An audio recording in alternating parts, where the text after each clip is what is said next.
Yeah, hello.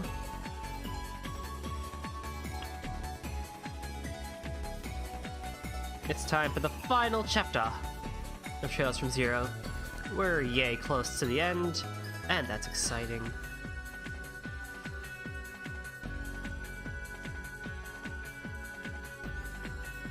I love how that part of the theme of that theme from E6 sounds like it's like something from like Dodonpachi or like Saidai-Oju. It's so good. It's so well done.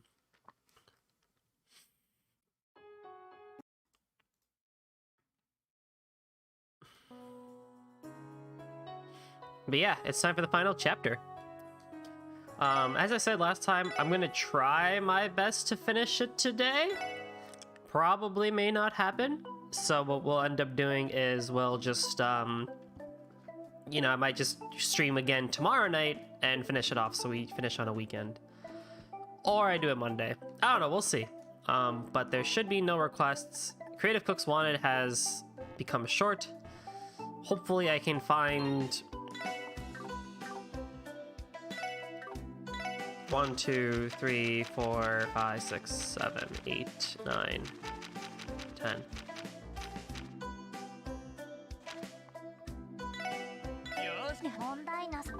Who would give me the problem is like everyone can make it.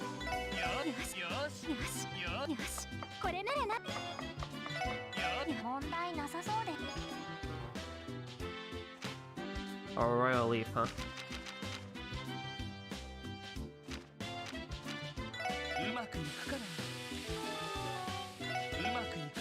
Peculiar. Peculiar.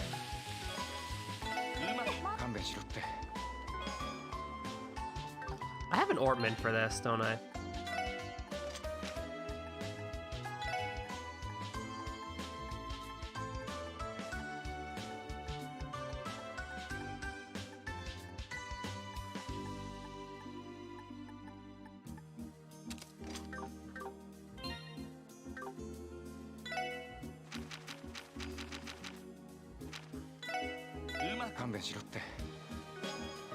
There we go.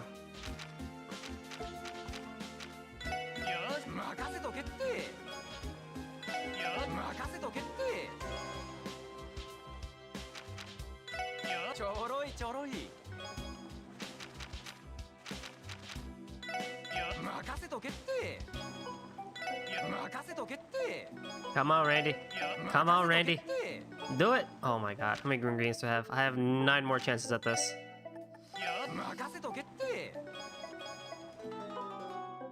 Well, I got you material out of it. Come on, Randy. Do it! Oh my god, Randy, please. Yes!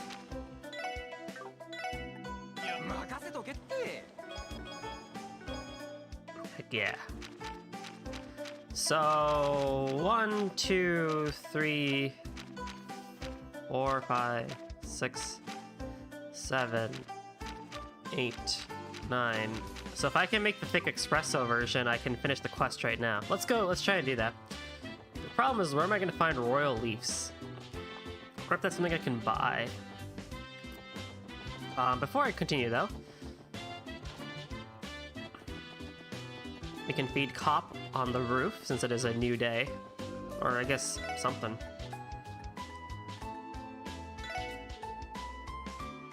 Nemi! It's super early for you, isn't it? Hello! And because we fed the cat every single chapter, we get the Gemini gem. Which is a super, super helpful quartz, because it cuts the time to cast arts in half. So we're definitely gonna do that. Did I get anything for that? Oh, sick, I got Death Spiral for that. How you doing, them? So that's super helpful. All right. There's other equipment and quartz that we can make at the shops too. So we'll definitely be taking a look at that. I think I have 27 new material and a divine cloth and a team material. Or late, depends on the point of view. That's true. Where can I get a royal leaf from? I wonder if I can just buy it at the shop. If I could, that'd be easy.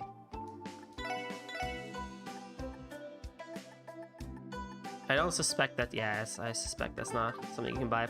Let me go and actually talk to the guy and see if he'll take my 9.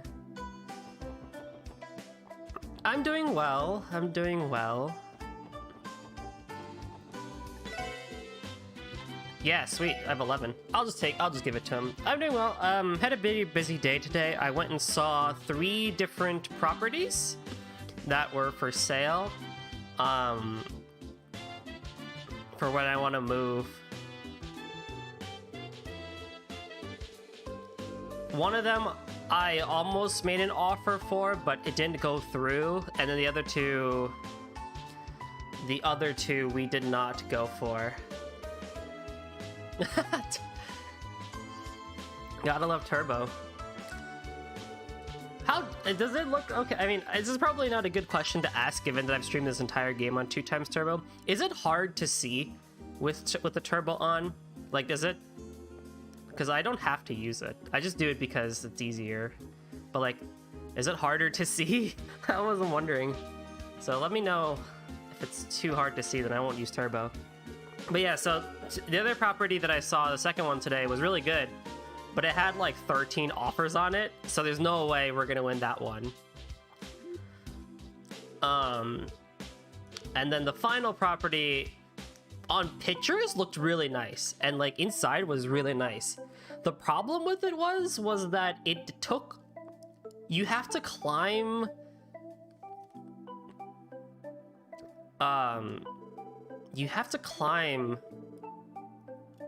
like 20 minutes worth of hills just to get to it.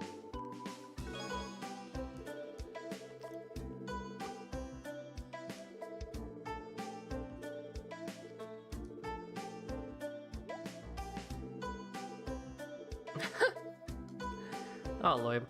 So back to the drawing board.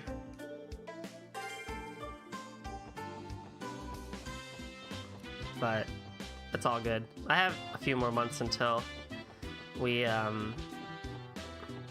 need to actually move and everything like that. Hey, Blubba. Thank you, thank you. Yeah, it's not easy. Blubba, since you're here on the YouTube side, from the YouTube side of things, when the game runs turbo, is it hard? Does it make the game hard to see? Or is it just kind of like whatever?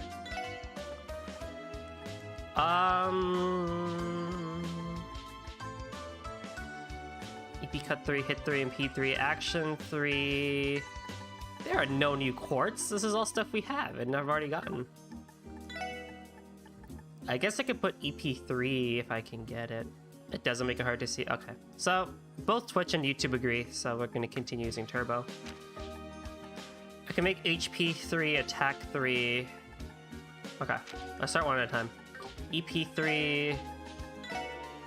I might already have it. Hang on, let me check. I don't want to make it go. I already have it.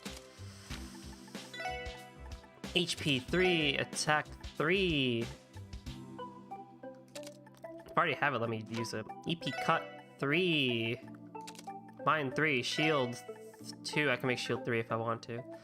Evade 3. Oh yeah. Giving them arts. Attack 3, defense 3, Leo gem, prankster. Oh crap! What did I have here? What did I have here? Oh no! Hit 3, action 3, evade 2. What did I have?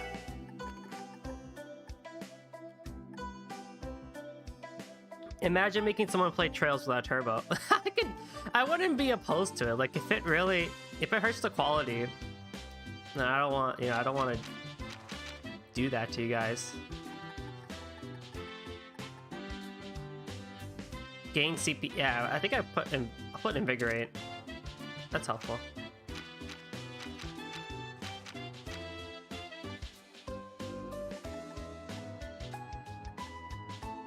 I think evade 3 is the only thing I need to make. Blah! Okay, well, that's fine.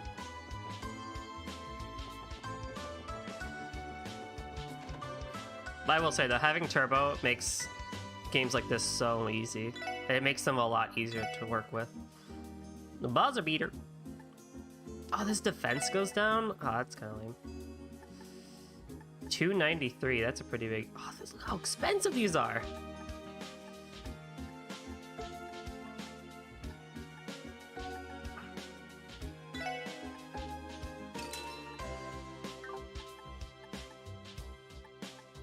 $267 to $295 to $220.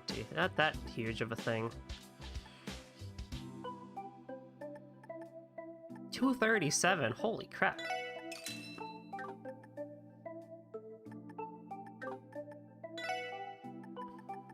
I guess if I was on Mirror, I could go get it. If I need Mirror, I could go exchange. But let me go to the downtown district first. And let me upgrade. Can you do crap with the divine cloth yet? Oh my god, what is this? Where are my weapons? Eh. Oh, mine. I see. So you get their ultimate, stuff. Well, of course we're gonna make one for Lloyd. But...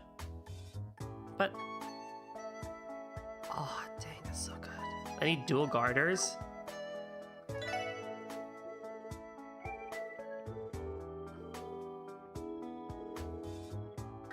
Hang on now. Okay, so...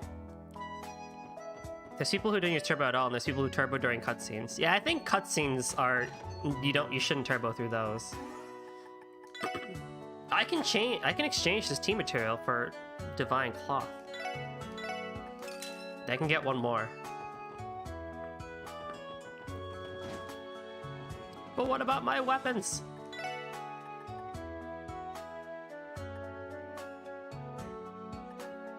I'm gonna make it for Randy, honestly, because he's in the front lines a lot.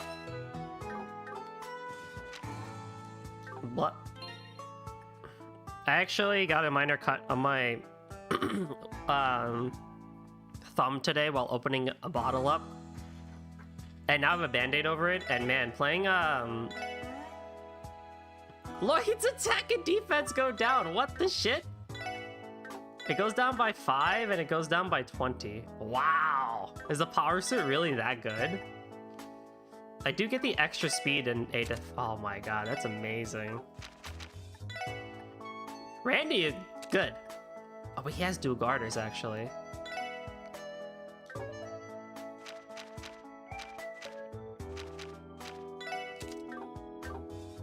I need money.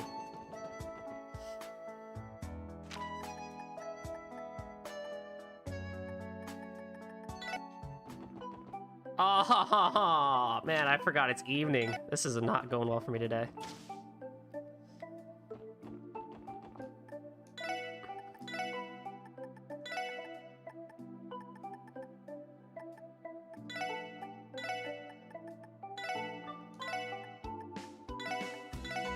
Yeah, it's not very comfy. Thank you. Thank you. I put on some like Indian not skin cream, but like healing cream is the easiest way I could say it.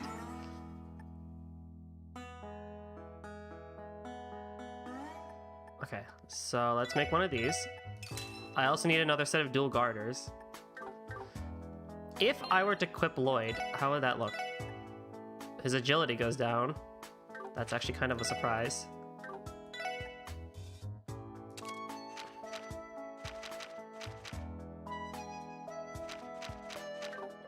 But it's not hard to make. So back to Central Square.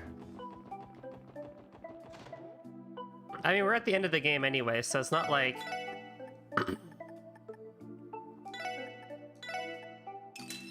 It's not like making or wasting money like this matters.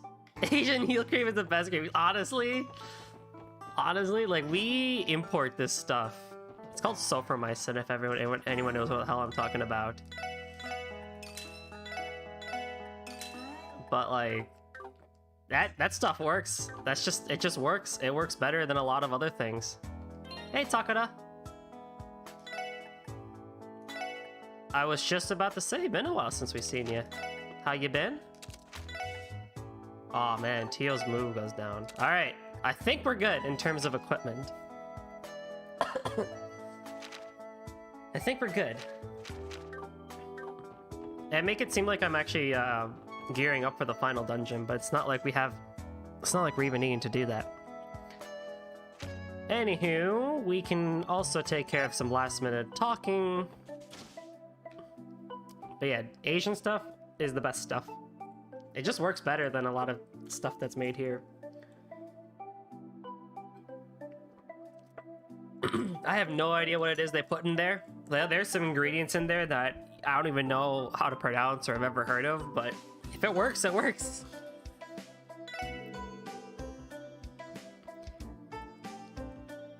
How's it going, Lloyd? Out on another investigation?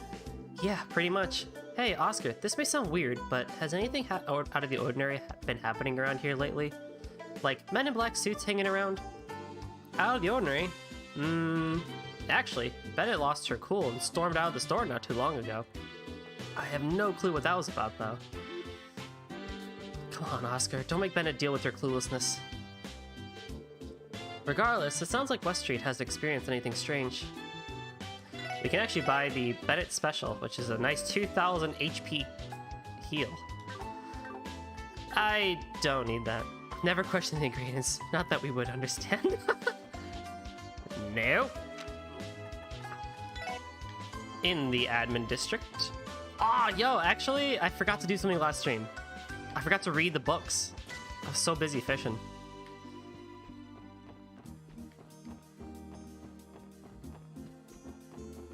Where is Lecter?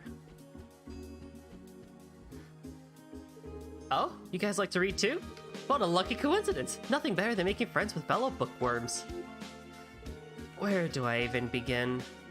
I refuse to believe that he came here just to read, but it is almost unnatural how well he blends in. There's no use trying to wrap my head around it. Agreed. I don't think we should take anything he says seriously for now.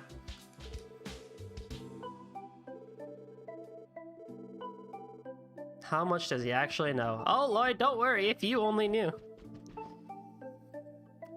We could talk to Grace and Renz near the benches. I'm gonna skip that one. We can enter Ark and Seal. Do y'all want me to read books today? Read Back Alley Glen today or next stream? We're halfway through it. I just need to read the second half of it. Oh, the Triple S has returned once more. It's wonderful to see you again, friends. Likewise, Balsamo. How was the performance?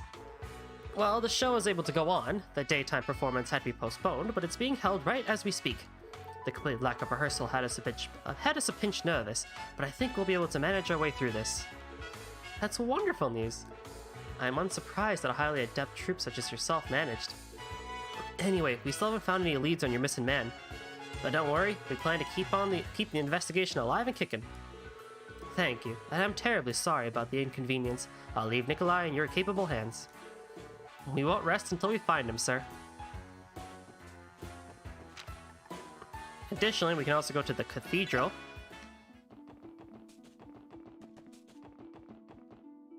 And we can talk to Lete. Where is she? There she is. Oh, aren't you Cecile's mother? Well, aren't you a sight for sore eyes? Did you stop by to pray a bit? Did something happen, Lloyd? Huh? What do you mean? Don't mind me. You really are the spitting image of Guy, aren't you? Truth be told, I would probably mistake you for him if I ran into you at night. You think so?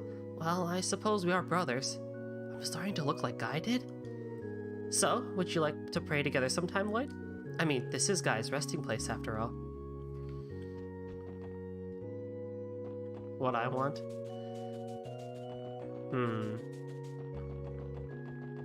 The problem is I need to look up the 7th novel, but that's okay, that's easy to do. Hang on, that's not where Guy is buried.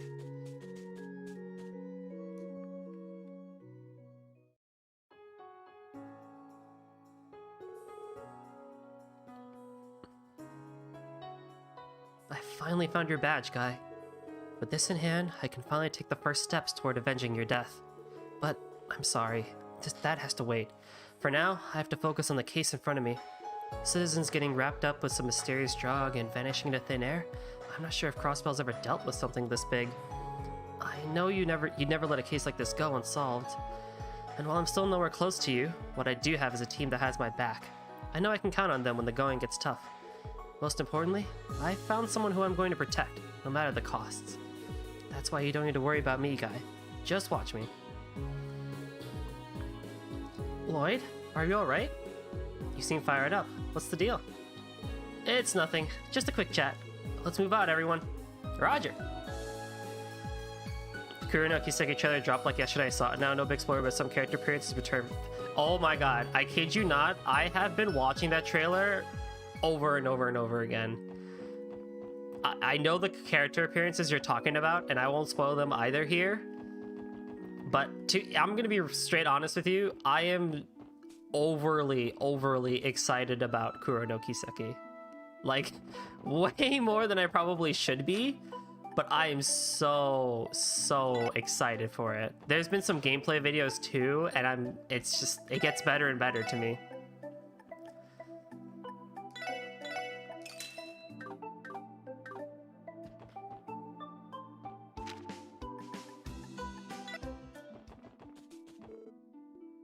Oh, I can't go to mains. I want to go to mains. Alright. Let's see here.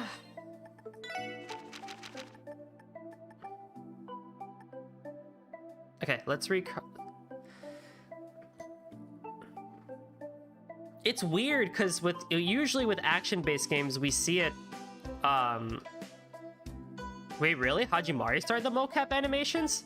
Oh, Falcom getting a good budget here. All right, let me read Crossbell times 8, and then I'll finish off the book, Back Alley Line. I might speed read through it. I won't really put that much effort into the voices, but I'll just speed read through the stuff. Just a few souvenirs for the memories. Oh, Marv with the resub. That's like, what, 5? That's every month this man's resub. That's 5 months. Appreciate it. Man, you guys are coming out today. I'd love to see it. Alright. Raid on Heiyue Trading Limited. Gunshots heard late last night. Heiyue Trading Limited, a company located in the city's harbor district, was raided suddenly last night. Anxiety is spreading among residents living near the scene. Based on the appearance of the damage, it can be inferred that heavy weaponry was used in the raid. Crossbell police investigation is underway. What is Heiyue Trading? Heiyue is a trading company headquartered in the eastern quarter of the Republic. 10 months ago, they established a branch here in the harbor district, and it appears they conduct various commercial transactions under the audit of lawyers. Why were they raided? The question remains, why was a company such as this raided, let alone with heavy weapons? According to branch manager Kao Lee, I don't have any idea about the reason for the raid. However, because I manage a trading company, we have many rivals. There is a possibility that among them, someone chose to express their unjustified resentment, he said. I am terribly sorry to have caused the neighborhood such great concern and trouble. He then bowed deeply. Tensions remain. Even a day after the incident, a sense of tension hangs in the air. The truth of the incident should be unearthed by the police soon. Breaking story budget committee conclusion. The Diet's prolonged budget session finally concluded this afternoon. Mayor McDowell and Speaker Hardman had an intense back and forth regarding the ideal municipal budget, but with the compromise the mayor proposed, an agreement was narrowly reached. The finalized budget will be released at a later date. Airport mysteriously closed. Since early this morning, Crossbell Airport has been closed. Crossbell police blockaded the area, explained that they were performing an extraordinary inspection. With regular airport operation temporarily offline, chaos and confusion has begun to spread. Mysterious disappearances? We have received a number of reports of missing persons in Crossbell City. As it is unclear what is rumor and what is fact, we are conducting an independent investigation, and we will follow up in a future issue with our findings. Oh no, yeah. Oh no. I can read fairly fast. Okay. So let me Google Back Alley Dr. Glenn Chapter 7. Number 7. Okay. I will not be able to have the whatchamacallit, the text on screen, but I will play some I'll play some music in the background.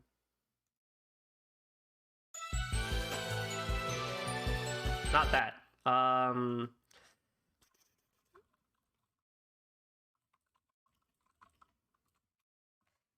I know a song that we can listen to.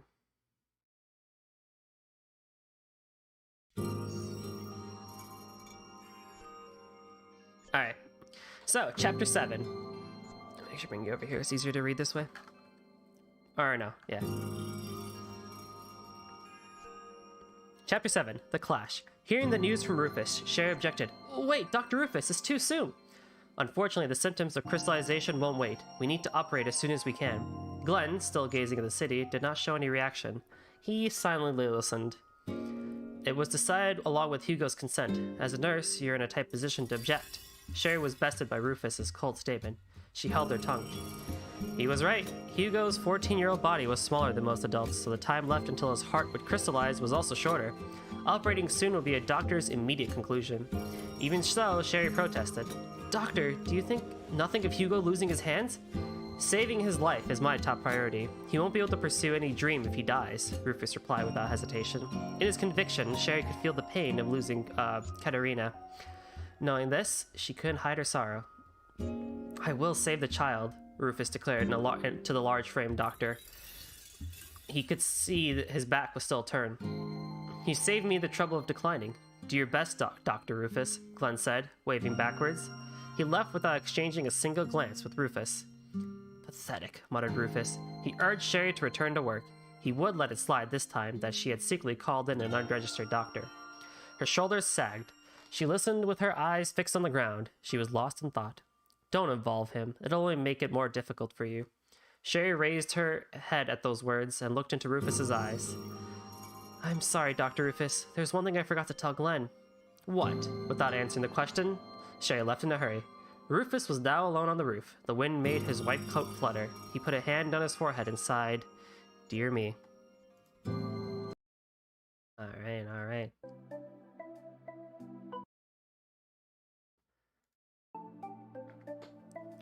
I think I have all the others.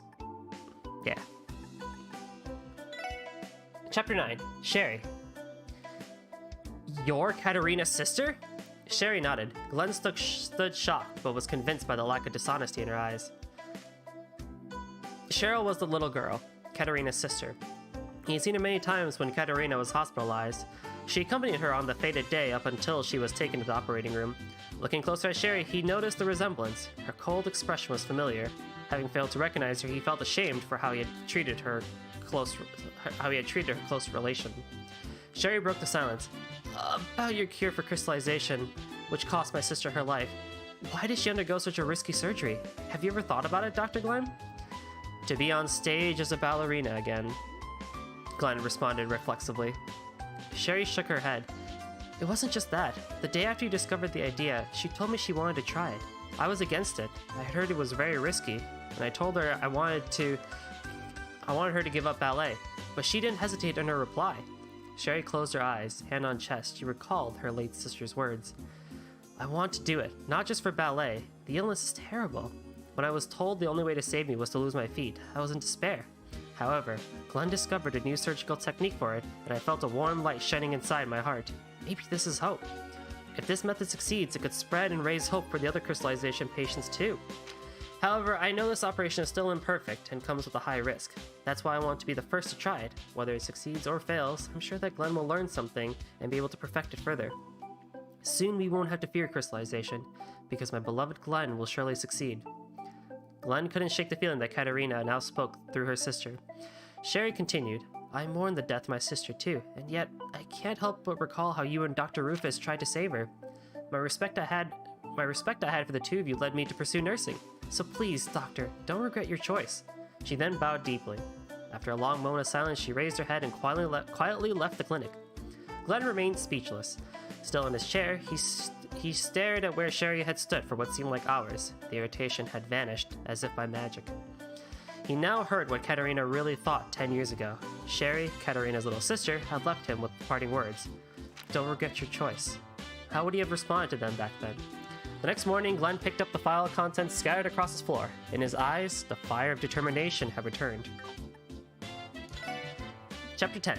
Hope. It was the evening 3 days before Hugo's amputation. After the date was decided, his doctor Rufus had been visiting his room each day to explain the procedure. You're listening, right, Hugo? Rufus asked nervously. Hugo was often absent-minded. The reason was clear. He had no hope for a future where, without his hands, he would never again play the violin. Sherry, who accompanied Rufus as his assistant, was getting fed up. I hate it, said Hugo, gazing at his thick gloves. Why did it have to happen to me? Sherry suffered in her own frustration. Cheer up, Hugo. Having lost her sister to the illness, she knew very well that her words were hollow. Dr. Rufus, however, stayed calm. I've seen many patients over the course of my career. Among them, there were some who didn't have hope, and some that didn't make it. For you, as long as you undergo the procedure, you will live on. Isn't that fortunate? He left no room to object. Hugo gnashed his teeth, but resigned to calm down. This is fine, Rufus thought. As long as he survives, he will have limitless possibilities. He only needs to find a new passion. Katerina lost her life and wasn't able to do that. Look at you, a baritone voice interrupted. The door of the hospital room was ajar, and there stood the back alley doctor, Glenn. Dr. Glenn! He had come. Sherry's heart was relieved. Glenn showed her a smile. Why are you here? From behind his silver glasses, Rufus's eyes glared at the man. Without answering, he merely stared back, as if to repel the question. Rufus frowned. To him, Glenn seemed worlds apart from the man he last saw on the hospital's roof. Glenn looked at Hugo in bed. A flash of fear washed over the boy's face as he recalled the doctor's previous disrespect. But today, the young man's apathy and depression quelled his fear. Your name was Hugo or something, right? Are you willing to risk dying? Everyone was startled at Glenn's abrupt statement. There is a procedure that can cure crystallization while sparing your hands, but it comes with a high risk. It's not something that you can just overcome through sheer determination. The risk is real, and the consequences could be fatal. You must be willing to accept that. Are you? Each word he uttered weighed down on Hugo's 14-year-old mind. There was no mercy in Glenn's eyes. The word death weighed the most. Death. If he had the resolve, everything could be over without losing his hands, or his musical aspirations. Hugo, overcome with emotion, started to cry. The feelings he had repressed to keep on living now overflowed. I would die for these hands! There was light shining in his heart. Chapter 11. Resolve. You should reconsider, Hugo, interjected Rufus. His eyes were cold, as if to scold Glenn. A procedure to cure it without losing your hands, eh? The surgical procedure you attempted on Katerina? You should know better than anyone what a failure that was. Hugo flinched at the anger in his voice. Without saying anything, Glenn produced the file. This is what I've researched in the 10 years since I've become a back alley doctor. He said this and tossed the file to Rufus. Rufus was surprised at how heavy it was. There was an enormous amount of research about crystallization inside. Clinical records, medical cases, reports of procedures and results. It was obvious some materials were illegally obtained. Then, on the final page, a new procedure was described, different from the one Rufus knew of. Being able to attempt it on Katerina's back then, it's all thanks to her. Glenn said no more. It was clear that he had continued fighting the crystallization disease for a long time, even after deviating from lawful practice. After years of treating patients as a back alley doctor, he was able to perfect a new procedure. Because my beloved Glenn will surely succeed. Realizing her sister's words were right, Sherry suddenly teared up. By doing it this way, the probability of saving the patient's life will indeed be high, said Rufus after reading the file quickly. He could see the effectiveness of Glenn's technique. Even Hugo cheered up as he listened. Still, I can't hand my patient over to you. Why? Sherry asked, bewildered. Rufus glared at Glenn, still silent. I already heard from Sherry that Katerina faced this dangerous surgery to give you more experience, but you, unable to bear her death, ran away from the hospital. Katerina had the resolve to sacrifice her own life, but in truth, you had none. I can't entrust the surgery to you. Glenn closed his eyes and reflected. It hurt because it was true. Yes, it's as you say. As a doctor, I hadn't even the bare minimum of resolve. As a result, I ended up a back alley doctor. But you know what? Thanks to my experiences, I've also learned a few things. As he finished saying that, he moved his hand to his hip. He felt the cold, hard shape of the concealed object, grasped it tightly, and pulled it out. Pointed right at the tip of Rufus's nose, a Reinford-made orbital gun reflected the light of the setting sun flowing into the room. The air in the room was instantly frozen. Are you threatening me? Looking at the gun in defiance, Rufus couldn't hide his trembling. Glenn grinned wryly and put his finger on the trigger. In an instant, he reversed the grip. The muzzle spun around and the situation flipped. Since the patient bears risk of dying, I, as a doctor, should also bear a suitable risk. If the surgery does not succeed, kill me with this. Glenn's words spoke true of his nature. Here was the unique resolve he, a doctor of the underworld, had built. The room stood in heavy silence before Rufus's answer. He calmly closed his eyes behind his ribs, then grasped the grip of Glenn's gun. Very well, Glenn. Your resolve seems to be real. If that procedure saves Hugo's life, I'll bet on it too. Chapter 12. The Operation. Rufus summoned doctors involved with the procedure, now taking place in 2 days, to one of Amuria's conference rooms. He introduced the cure as Glenn's new, more efficient version of an existing technique. The other doctors received him coldly at first. Glenn, a man running a back alley clinic downtown. Could his skills be trusted? Few of them knew of his past fame, but thanks to Rufus's keen recommendation and Glenn's detailed rundown of the procedure, they withdrew their objections one by one. Until the day of the operation, Rufus and Glenn went over the procedure again and again to ensure it would go as planned. Nurse Sherry continued to reassure Hugo. Unlike when he was certain he would lose his hands, his eyes now seemed alive. Finally, the day of the operation arrived. Hugo's parents, busy with work, hadn't come to visit until then, but on this day they made time. I'll see you soon! These could have been his last words. For this reason, he smiled at his worried parents. The presence of 2 excellent doctors firmly reassured him of the odds. The doctors brought him to the operating room. They sterilized equipment and prepared necessary surgical instruments. Glenn, the operating surgeon, stood before the patient, now under anesthesia. The other doctors, led by Rufus, took their positions. Glenn had tired himself. Now wearing light blue surgical attire, he tied his hair up, hiding its normally unkempt state while adding an air of elegance. Nurse Sherry, too, attended as an assistant to Glenn and Rufus. She exchanged a glance with Glenn, and he nodded. Well then, I'll start the procedure. The scalpel was handed over to Glenn, and it began. The incision lines were marked on the boy's bare chest. With a practice hand, the scalpel moved over the marks, exposing the inside. As man evolved, so too did the human body refine itself. Anatomical parts reconfigured as one, like an elegant link of orbital gears. However, bodies break down due to illness and injuries. It is the doctor's job to fight this and protect the elegance of life. Each time Glenn performed a surgery, he felt delighted to perform his duty.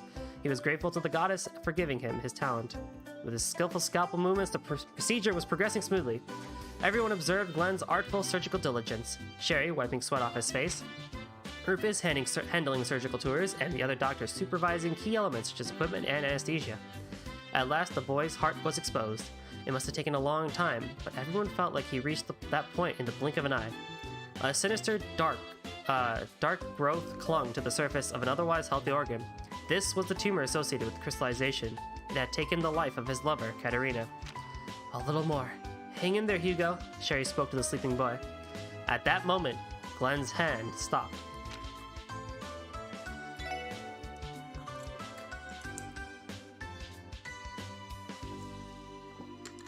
Chapter 13. Prayer. Hey, what's wrong? Rufus shouted. Dr. Glenn? Sherry stared at him with worry. The other doctors also didn't understand the hesitation. The moment Glenn caught sight of the pounding heart, he remembered Katerina's surgery. 10 years ago, that surgery. Even then, it had seemed that the operation had been successful. Heart surgery is always highly dangerous, but Glenn, gifted with his talent, had succeeded in removing the crystallization tumor. The people participating watched as the color returned to the heart, believing it to be a success. However, they had been naive. The tumor was tied to the surrounding tissue, and removing it weakened the heart. When Glenn was closing her chest, a part of the heart tore open, causing a large hemorrhage, and she passed away. That fear returned in force when presented with the tumor in front of him. Glenn stiffened. His mind became pure white, and he could not focus on the procedure. Glenn! The powerful yell of his former friend snapped him back to reality. Rufus had seized his slapples and was shaking him. Don't think about anything else while operating. You must focus now on Hugo's surgery. This boy, he believes in you. Glenn was taken aback. He looked at the sleeping boy. Thump, thump, thump, thump.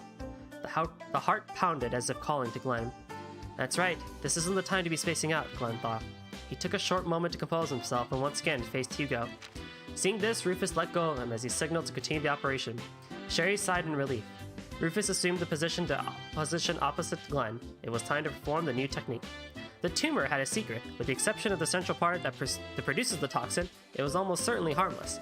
In time, it would fuse with the heart and become indistinguishable from heart tissue. In other words, if the central part was removed, there was no need to remove the rest. That was why Katerina's surgery failed. Every time he realized this throughout his research, a rush of regret ate at his own heart. However, Sherry's words had turned his regrets into gratitude. His new technique existed entirely because of Katerina's sacrifice. Glenn briefly reflected on all of this. A heart and lung machine was connected, and drugs were administered to temporarily halt Hugo's heart.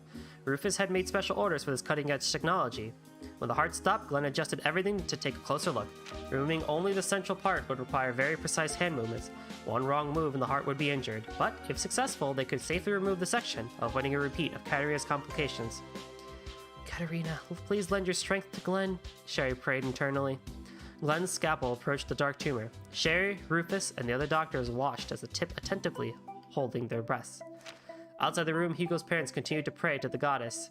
Since the start of the operation, a considerable amount of time had passed, and their weariness was reaching its peak. Then, the operating light turned off. Who appeared first was Glenn. Hugo's parents rushed towards his big frame in desperate hope. Glenn faced them and removed his mask. Behind it, his face was covered in a strong smile. Finale. Glenn. A month later, in a private room at Ameria General Hospital's children's ward, Hugo was playing his violin. Both his hands had regained their tender and warm skin color like that of other children. None of the dubious green brilliance remained. However, the skills of that one's crystallized fingertips were still dulled and unreliable. He tried to play at his usual level for his visiting parents, but only disappointing shrill sounds came out. His parents, with forced smiles, encouraged him. Hugo did not care at all. A genius shouldn't forget his originality, said Hugo cheekily, making his parents laugh. He could play once again. He couldn't help but be happy for that. He played strange sounds again, and he and his parents laughed. The small concert reached Glenn, standing on the rooftop once more. He went to the hospital every so often to observe Hugo's post-operative recovery. Then, after finishing his usual medical examination, he stood on the rooftop for a while, leaned on the fence, and gazed at the city streets. Beyond him stood Rufus and Sherry. "Glenn, are you listening?" questioned Rufus nervously. He invited Glenn. "Don't you want to come work at this hospital?" This was a mighty request from the medical specialists that were supported by his talents. They considered it regrettable for a man with his skills to live in obscurity as a back alley doctor. "You invented this new surgical procedure for crystallization. You could make a name for yourself out here, as a respectable doctor." However, Glenn's answer was a stubborn no. "There are many people that come to my clinic downtown. I don't intend to leave them at this point. As I'm the back alley doctor, you know." Glenn said this and grinned. "I see. A pity, then," Rufus replied with a flickering smile. Sherry checked her watch. "Ah, doctor, isn't it almost time for your rounds?" He nodded and looked back at Glenn. "Then continue as a back alley doctor. The path you chose wasn't wrong. It was just as Katerina said." With this, Rufus left. To his former friend's harsh encouragement, he muttered, "You don't have to tell me that." Glenn and Sherry were alone on the rooftop. The silence continued. The violin sounds, which were still audible, emphasized it. Unable to bear her staring at his back, Glenn began walking toward the exit. Sherry stopped him with a touch. Dr. Glenn, thank you so much for what you've done. I feel like I finally understand why my sister chose you." Glenn felt embarrassed after hearing such formal thanks from behind his back. "You don't need to feel that way. Thanks to you, I was able to understand what had happened with Katerina." "Well, thank you for now." Sherry was surprised by the admirable attitude that Glenn displayed. Compared to before, "Now that I think about it, they said that you didn't take payment for the surgery, doctor." This time, the payment came from the hospital. Though there were laws that restricted its amount, it was still an incredible sum of merit to the average person. But they say Glenn turned it down, telling him to spend it on Hugo's post-op expenses. "I don't want to accept loose change," said Glenn, scratching his head. "Well, if that Brad ever becomes a pro, I'll have him send me free tickets to all his concerts." Hearing such a line from a notorious back alley doctor, Sherry smiled. That reminded her. "Doctor, do you remember when I first visited you? I said it was a personal request, so I could even pay you personally?" "What?" Glenn turned around flustered, and Sherry stood there with a mischievous smile. Glenn, embarrassed, turned and left the hospital. Sherry, alone on the rooftop, was cheerful. She leaned on the fence like Glenn had been doing. "He's a wonderful person, Katerina." She felt as if, mixed with the violin sounds, her sister could be heard, laughing. The end. Oh boy.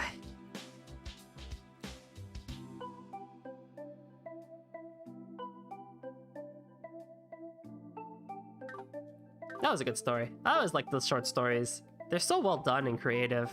Not too long, but long enough that you really get attached to the characters and the plot that's happening.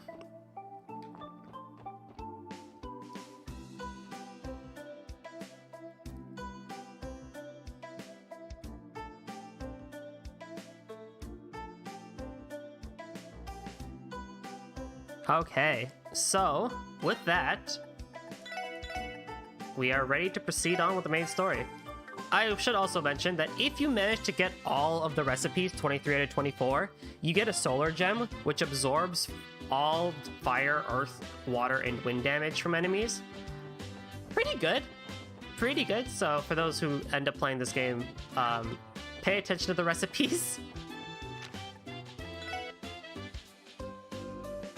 あれ結構並んでるな。この時間にしては珍しいわね。おかしいですね。ちょうど5分前に前の便が出たばかりのはずですが。そうなのか。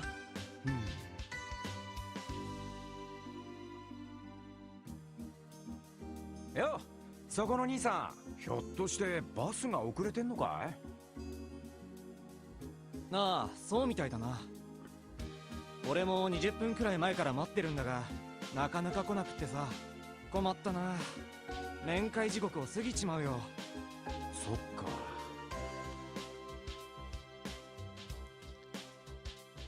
やっぱ遅れてるみてえだな。ひょっとしてまたエンジントラブルかしら。その可能性はありそうですね。はい、特務支援課ロイド・バニングスです。ダドリーだ。そちらの状況はどうだ？ああ、お疲れ様です。遊撃士協会の協力は無事取り付けることができました。マクレインに借りを作ったか。まあいい。連中ならば何らかの成果は上げるだろう。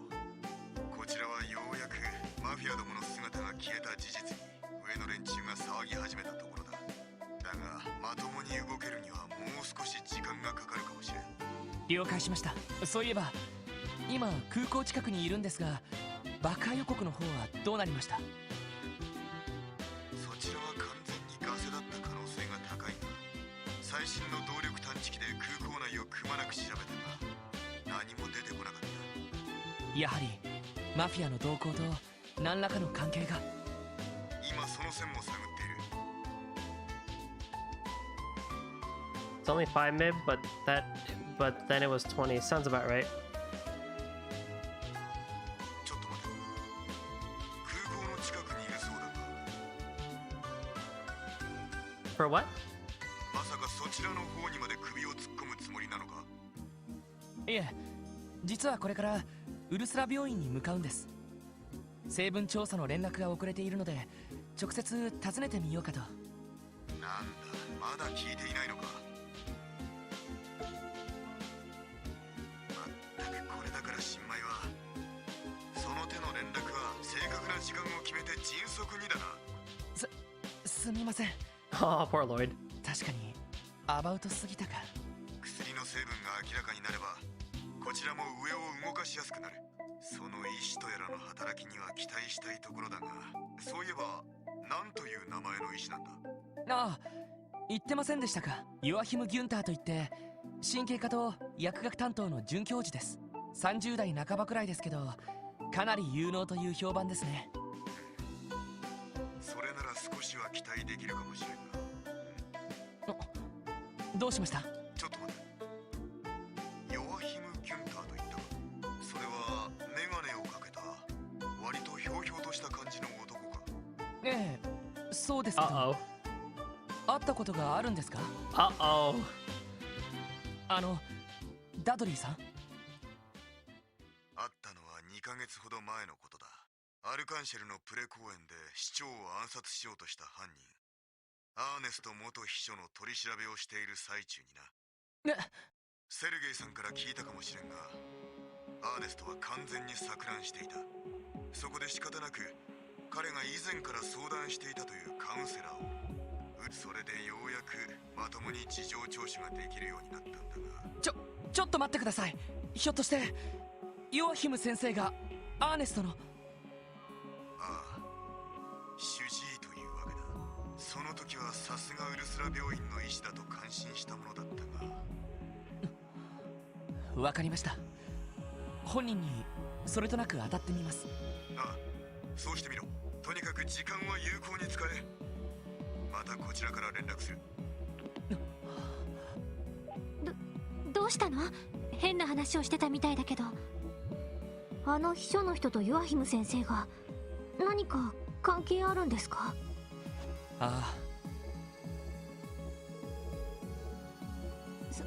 それは。ちょっと待てって感じだな。考えてみりゃ、あの時の秘書野郎の態度とバカ力はどう考えても。Oh, so he was on the pill too. 行員のガンツさんのケースとそっくりかもしれませんね。しかもその主治医だった人はヨアヒム先生という。 Oh, no. ちょっと病院の受付に確認してみるわね。あれからヨアヒム先生がどこかに出かけていないか。ああ、頼む。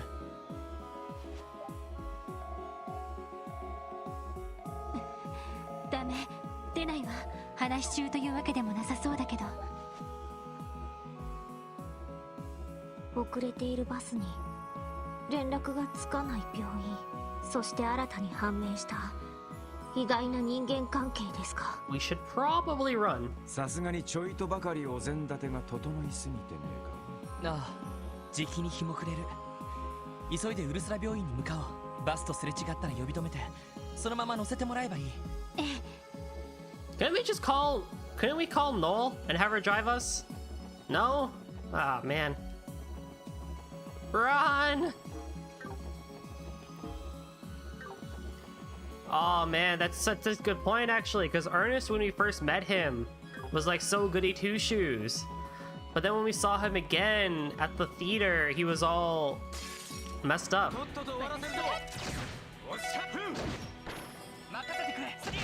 That's a good point actually. That explains a lot. Because like, I remember commenting that like, he was really fast. Like, there's no way that man should have been that fast if he was just a secretary, kind of like person to the mayor. I mean, he could be that fast, but like to outrun both Dudley and Lloyd, that was... Yeah, and then he escaped Randy. Man, things are making sense now. Oh, there's the bus. Turbo's the best traveler method. Turbo is so どう nice. してこんな場所に停車を？ All turn-based games need to have turbo. That's just a requirement. それに誰も乗っていないの？そうみてえだな。ティオスケ、周囲の反応はどうだ？はい。アクセス。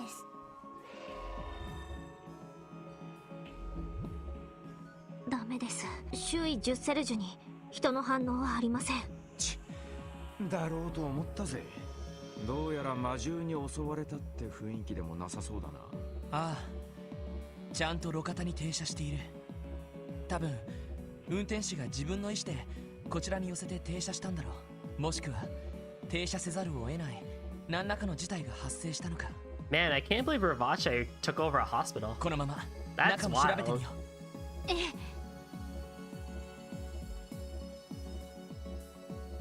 There's a Mishi doll. Grab the Mishi. Grab the doll. 花や見舞いの品が座席に残っている。どうやら病院に行く途中だったみたいだな。ええ。ぬいぐるみ。子供の患者さんへのお見舞い品でしょうか。ああ、そうだろうな。はい、わかりました。連絡の方はお願いします。こちらはこのままウルスラ病院に向かいます。はい、くれぐれも気をつけます。 Oh 課長 man. はなんと？とりあえずタングラム門に連絡をしてくれるみたいだ。ソーニャ副司令に協力を要請してみるらしい。 Heck yeah. そう。ちょっと助かるわね。ああ、副司令だったら必ず力になってくれんだろう。とりあえず私たちはこのまま病院ですか？ああ、ここから病院までひょっとしたら乗客が歩いて病院に向かった可能性もある。ま、見舞いの品を置いている時点でただごとじゃなさそうだな。とにかく急ぎましょう。すぐに日が落ちてしまうわ。あ I had a box of mic connects today, chat. For the US people who know what mic connects are. I don't know if they exist in Europe or not. But I had a box of mic connects today.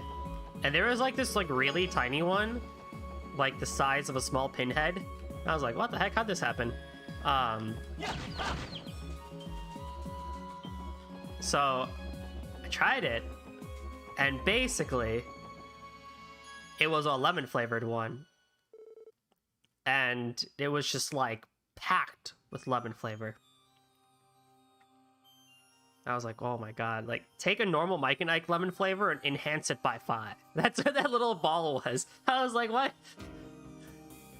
How did this tiny little ball have so much flavor? 日が落ちてしまったわね。 The sun's already gone down at 6:50 p.m. What is it, winter? でもあれは屋外の照明はともかく建物の明かりがついてね。どう考えても様子が変だぜ。まだ早い時間なのに正門が閉じられていますね。警備員の方はどこに？とにかく中の様子を。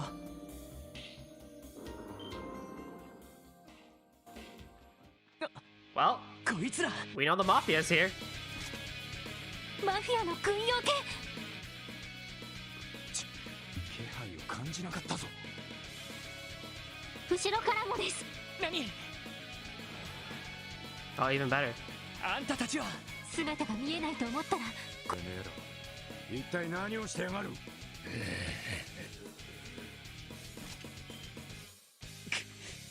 問答無用みたいね。気をつけてください。良くない気配を感じます。来るぞ。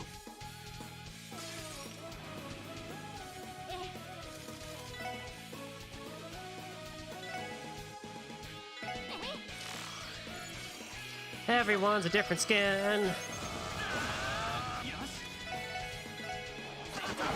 私の番です。分析を開始します。入手しました。行くぜ。 Alright. Oh, they're resist blind. That's annoying. This guy. Da, da, da, da.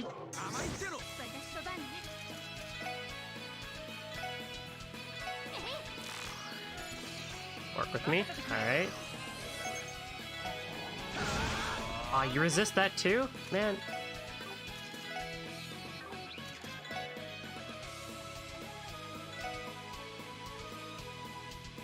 Ah, that's a pain. Alright. Let's do one of these. 私の番です。エニグマ起動。 Do they have death resist? I don't remember if they have death resist. They do have death resist. Damn it! They're not AT delay. They don't have attack delay resistance, which is good.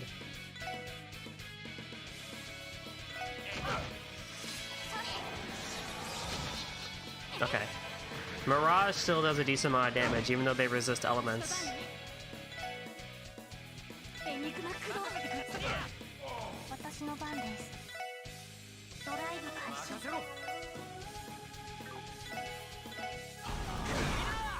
Cool.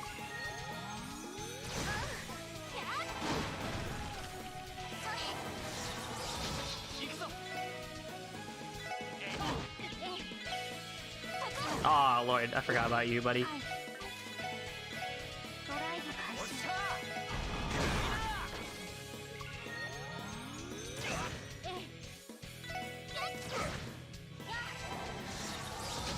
行きますね。任せてくれ。エリア。おっしゃーぜ。私の番。よかった。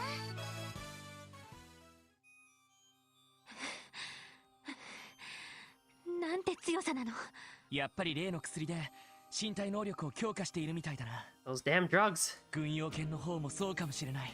しかしこいつら一体どうしたんだ。 Yeah, I recall the warhounds at least being weak to fire, right? 一言も喋らないで黙々と襲ってきやがって。感情の揺らぎがほとんど感じられませんでした。これでは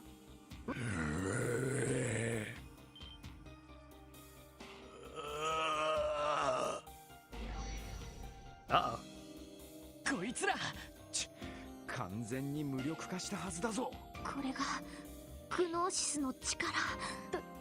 どうすれば。やれやれ。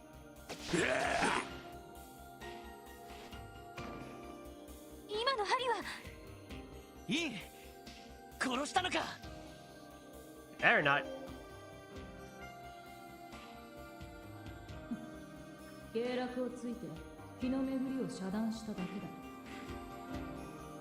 いかに体を強化しようともしばらくは眠ったままだろう。そうか。しかし相変わらず神出鬼没な野郎だな。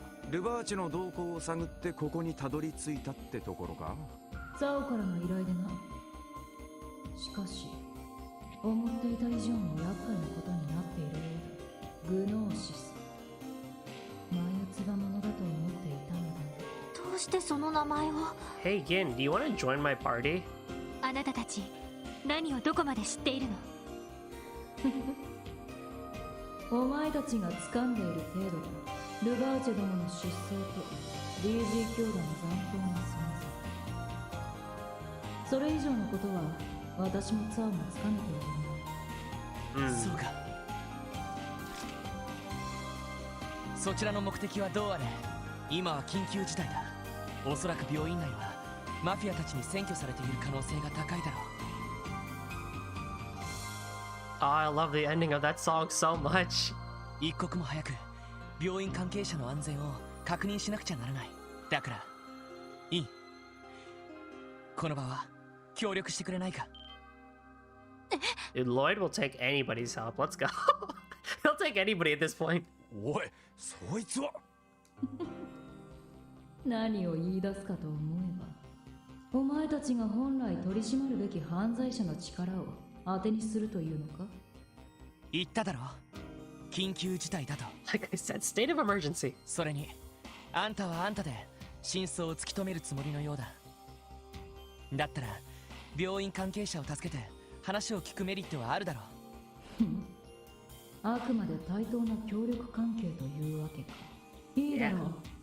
この場は力を貸してだが、足手まといになるようなら私は私で勝手にやらせてもらう。それでいいな。ああ、構わない。まったくもう思い切りがいいというか、こういう時のロイドさんは大胆すぎますよね。 Again, state of emergency. まあうだうだ迷ってる場合じゃねえのも確かだしな。 Big ol' hospital is being overrun by the mafia as we speak. そんじゃあ早速病院内の捜索を始めるかよ。なあ、とにかく病院関係者の安全を確認していこう。ついでに話を聞けば何が起こったかわかるはずだ。ええ、了解です。それではセシルね、どうか無事でいてくれ。 Oh, it's this song that we heard in the intro. 絶対にみんな助けてみせるから。Yin has joined the party. You can add her to the active party in the tactics menu.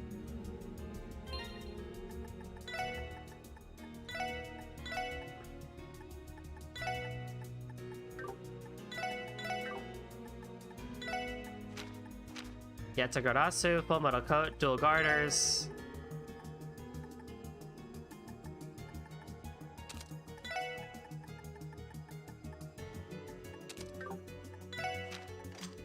You come in with EP3 strike, hit 3 confuse, EP. Oh wow. Man, they equipped NPCs so well.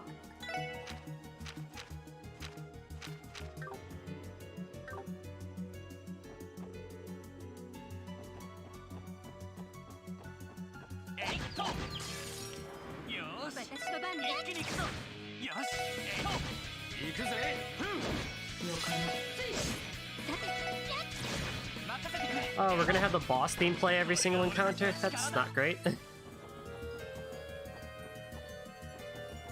What level am I? I actually might get the in-game achievement for beating this game under level 40. That depends on how much is left of the game, though. こんな時に仕方ねえ。ここは後回しにするぞ。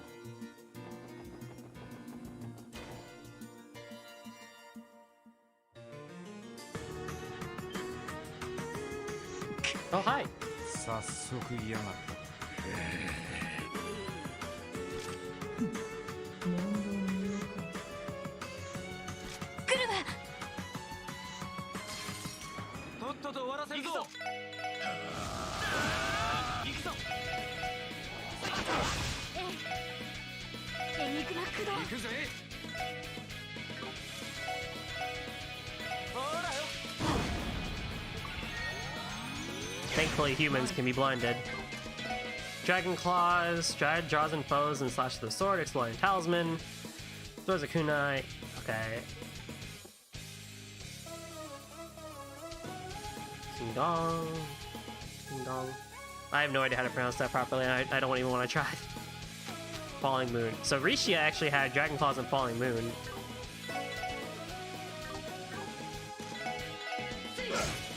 And Trails of Cold Steel too.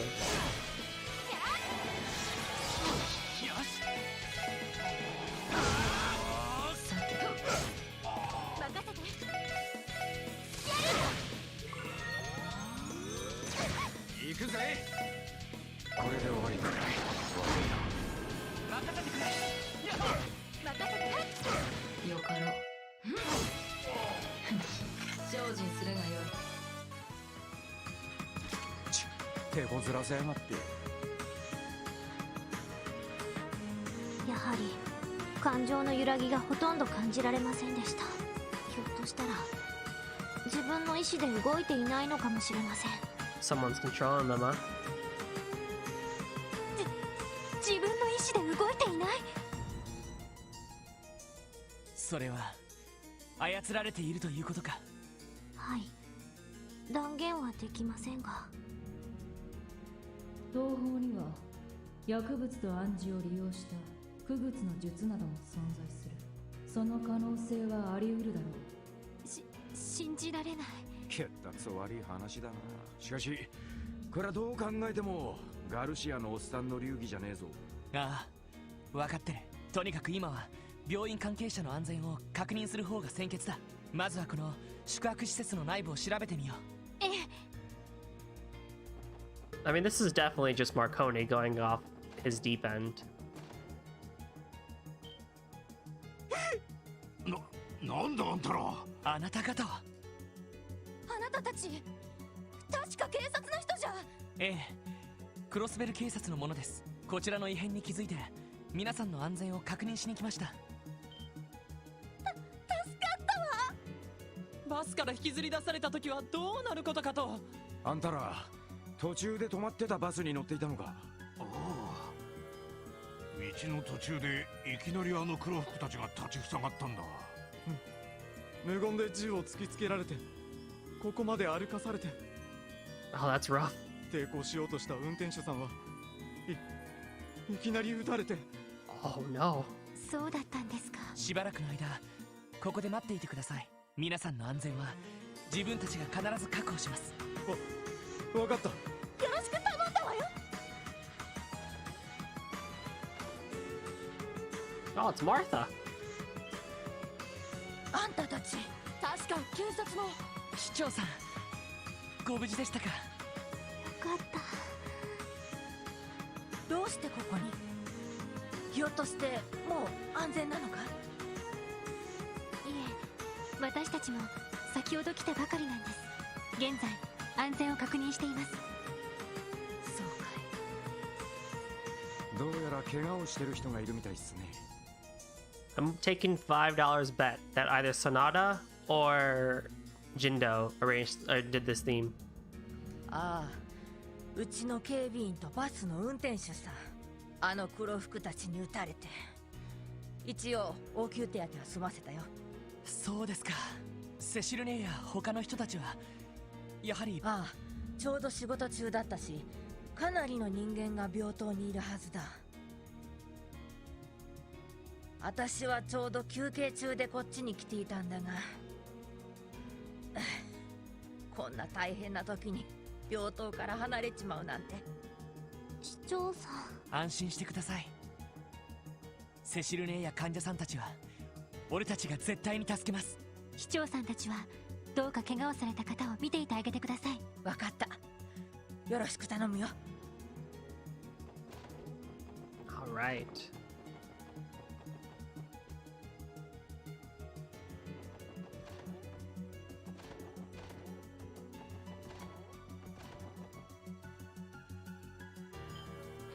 こんなところにも。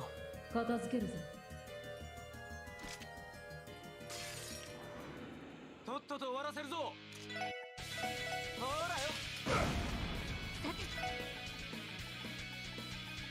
エニグマクローン。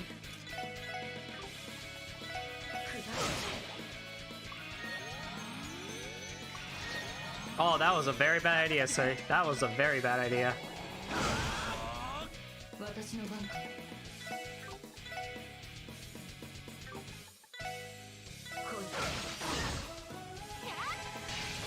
Oh, well. That kind of worked.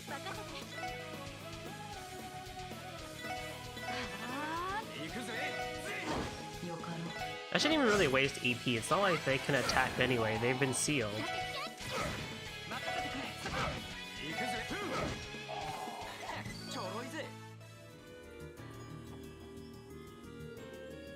Hmm? これはあの鍵がかかっていた。これさえあれば。ああ、試してみよう。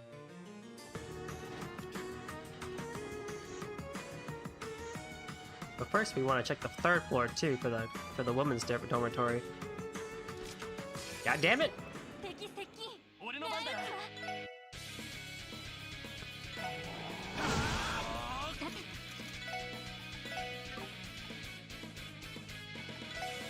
みんな。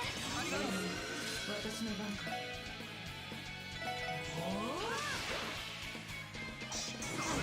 行くぜ。ほらよ。 Yeah, get over here. Oh man. よかろう。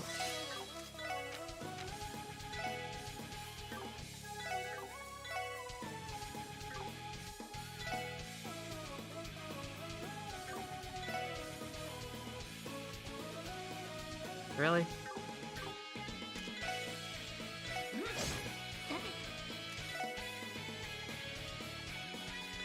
エニグマクローン。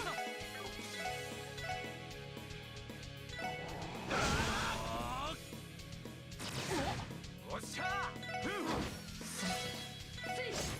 援護者でありがとう。 He burned to death. You silly kid.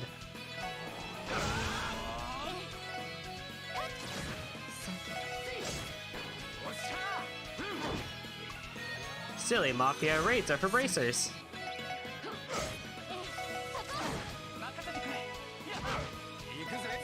Or no, that's not right. Was it the line? Silly rat, the tricks are for kids. So it'd be like, silly Mafia missions are for CPD. I don't know. I don't know. 安心してください。私たちは警察の人間です。女の人？警察の人って助けに来てくれたの？ええ、侵入者を制圧しながら安全を確保している状況です。どうかしばらくの間ここで待っていてください。わかったわ。頑張ってください。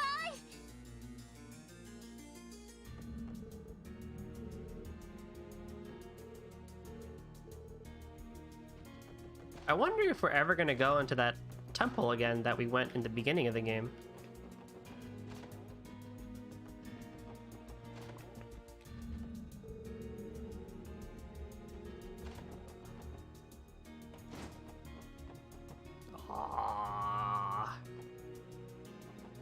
Smart. They barricaded that area right there. Alright, so now we gotta go to the front of the hospital.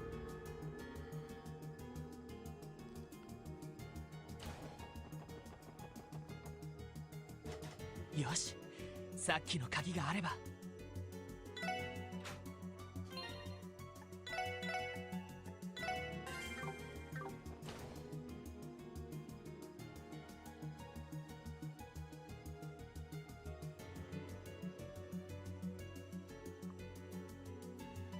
人気はなしか。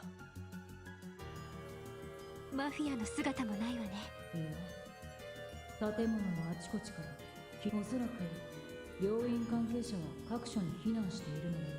ええ、かなりの人数が残っている気配がします。マフィアの人たちの気配も。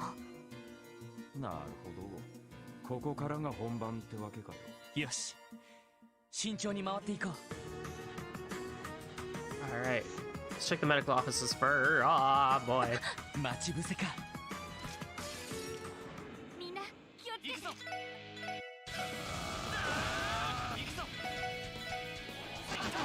私と番ね。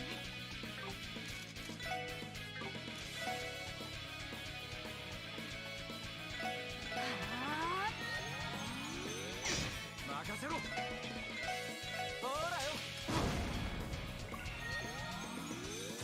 さて、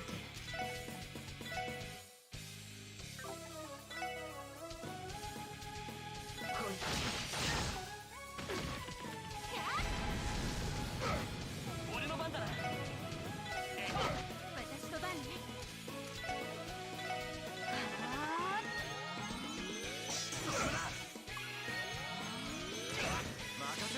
What do they have? I wonder. What do they have that lets them just... よかろう。 recover 300 HP and then instantaneously go again? Like what? What ability of the drugs lets you do that? 私の I wonder. And down Lloyd goes. 前。手応えもない。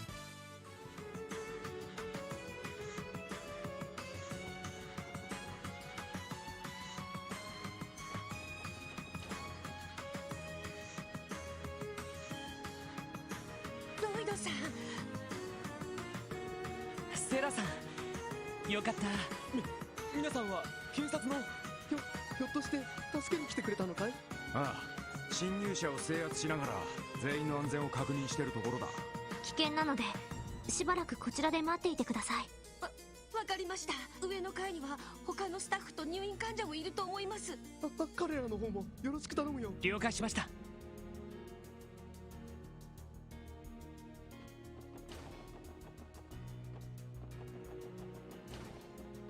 No one in the office is proper either.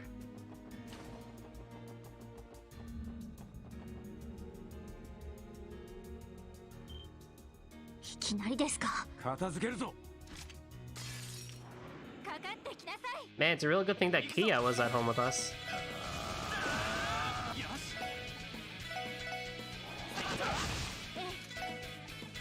エニグマ駆動。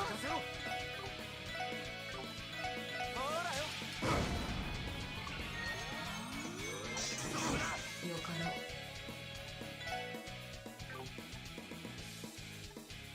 Last disaster. エニグマ駆動。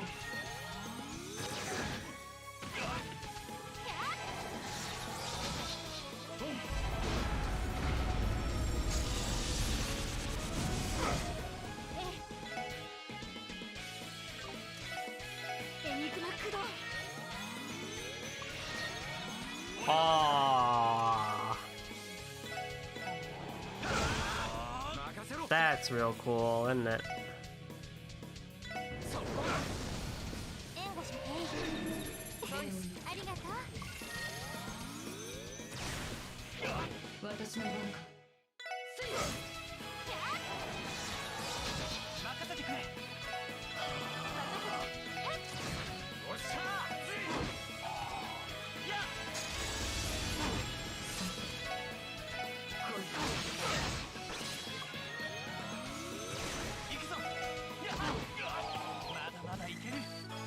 Poor Lloyd. He faints every single time. あなたたちはランディさん、弟くん。お、ランちゃん無事だったか。よかった。患者さんは全員いますか？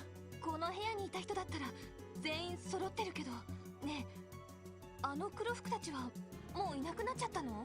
いいえ、残念ながらまだです。今は侵入者を制圧しながら皆さんの安全を確認しています。危険かもしれませんからここで待っていてください。分かったわ。多分エイダやフィリア、セシル先輩も残ってると思う。絶対に助けてあげて。ええ、もちろんです。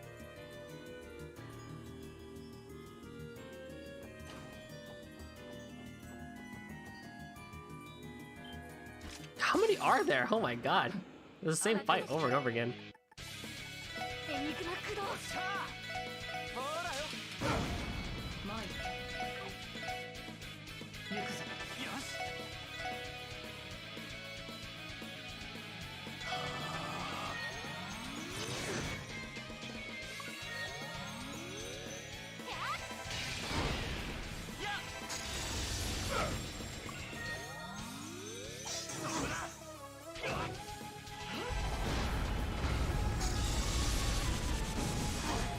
私の番ね。エニグマ駆動。俺の番だな。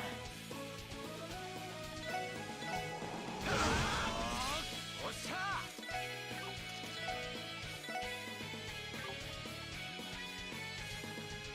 エニグマ駆動。よかろう。こいつ。ほら。任せてサコ。おっしゃまあこんなもんかね。 In the same fight. Oh man, 202 has an event. Okay. お、君たちは。ロイド君にランディさん。エイダさん、無事でしたか？やれやれ。患者も揃ってるみたいだな。君たちが来たということはマフィアたちは去ったのかね。 God, can you imagine how scary it would be to be in a patient's position when the mafia just raids the entire place and they're all on drugs? Holy crap. いえ、まだです。現在、彼らを制圧しながら皆さんの安全を確認しているところです。Life is already rough enough as is when you have to be an inpatient for a while, but then just the mafia shows up? Oh man, I feel for them. そうなると私たちは下手にここから動かない方がいいのかしら。 Or even as a nurse, where like you're just working hours upon hours upon hours, you know, treating people, and then this happens. ええ、そうしていただけると病院内が完全に安全になるまで私たちに任せてください。 That's really rough. That's crazy. よろしく頼む。3階には個室の患者さんが残っていると思うわ。セシルさんとフィリアもいるはずだからよろしくお願いするわね。はい。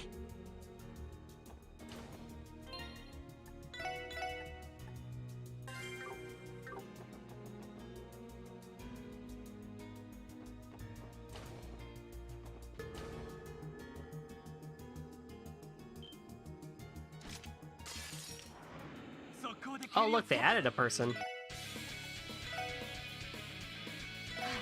俺の番だな。ほらよ。よかろう。行くぞ。よし。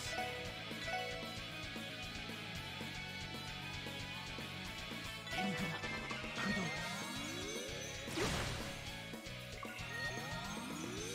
Yes, come closer. Come closer. Good, good, good, good. Small circle. Big circle.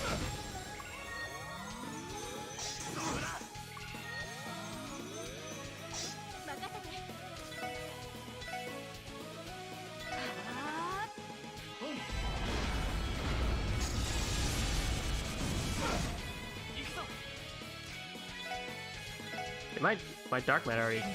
No. Yeah.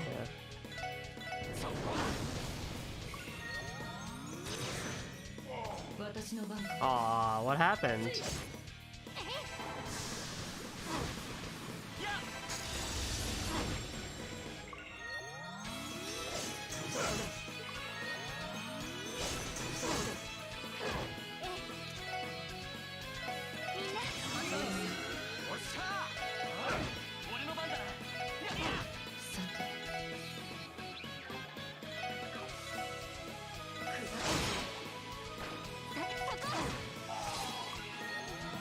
You lived?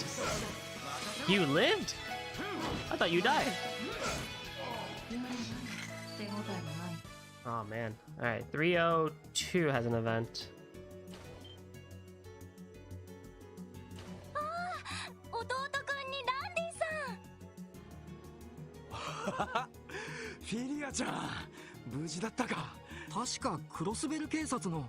Leave it to Randy to still も hit し on かして Philia, もう安全なのかい？ even though he never got that date with her. いえまだ侵入者は病院内に残っている状況です。それよりそちらの人は用務員のダイソンさん、あいつらに切りつけられて大怪我をしちゃって。一応応急処置はしたから命に別状はないと思うが、まだちょっと目が離せないかな。そうですか。そういえばこの部屋の患者さんはどちらに？ゲバルっていう議員のおじさんが使っている部屋なんだけど、こんな時にどこに行っちゃったのかな。まあずっと仮病で入院してるだけの人だから心配はいらないと思うけど。とりあえずこちらでも安否は確認しておきます。ところでフィリアさん、セシル姉がどこにいるか。セシル先輩、あれれ？ナースセンターに戻ってると思ったけど。いや、確かセシルさん301号室のミハイル君のところに行ってるんじゃなかったかな。今日はしずくちゃんが外出して寂しがってるから絵本。301号室ってここに来る途中に入った個室のこと。ああ、誰もいなかったが。本当？それじゃあどこへ？セシル姉とミハイル君はこちらの方で探してみます。お二人は怪我人の治療に専念してあげてください。ああ、よろしくお願いね。 Every time I hear the word laceration, I think of the time when me and my friends are playing a game called Band of Words, which is just like taboo on crack. And one of the words was stitches. And so one of my friends said minuscule laceration. That got him the thing. やっぱり誰もいないか。 And I remember everyone freaking out because it's just like no one would have ever expected someone to say minuscule laceration for stitches. Like what if, because you have to pick words that are banned so people can't guess the word. Who would have ever thought minuscule laceration would have been it?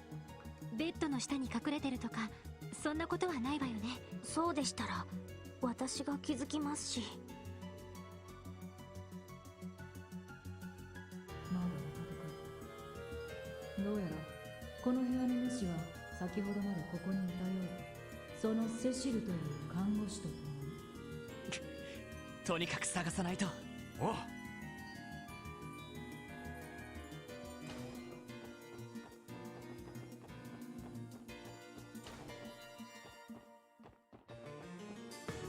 あれ？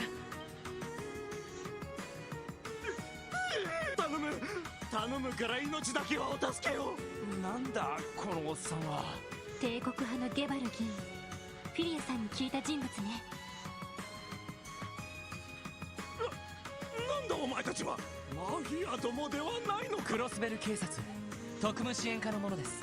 ゲバル議員、ここで何を？隠れていたに決まっておるだろう。おそらくマフィアどもはわしを始末しに来たに違いない。Would they though? Would they really want to take down a member of the Diet? I guess they probably would, right? After what Speaker Hartman did with them. ハルトマン議長、まさかこんな形でわしを切り捨てようとすると。Wow. エリ、どう思う？完全に被害妄想だと思う。多分議長はこの人を全く重要視していないはずよ。ああ、そんな感じですよね。そうだお前たち、わしを連れてこのまま脱出しろ。わしはまだ死にたくはない。あいにくまだ安否が確認できない人たちがいます。自分たちはその確認をしなくてはなりません。一旦お部屋に戻って待っていていただけませんか？この辺りのマフィアを制圧したので安全に移動できると思います。貴様ら、わしを誰だと思っている？クロスベル自治州を代表する大物議員の一人なのだぞ。うるさい男だ。軽く眠らせておくか。なんだお前、その格好。Ian's like, can I take him out, please? どこで聞いたのか。よもや平ゆえに関する怪しげな噂ではあるまいな。まさか。からかうのはそのくらいにしてくれ。議員、とにかく今は緊急事態です。どうか協力してお部屋に避難してください。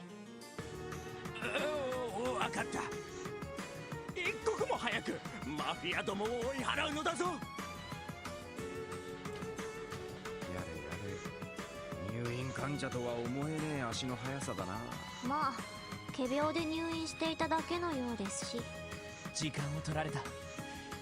セシル姉たちを探しに行こう。ええ行くぞ。さて、よし。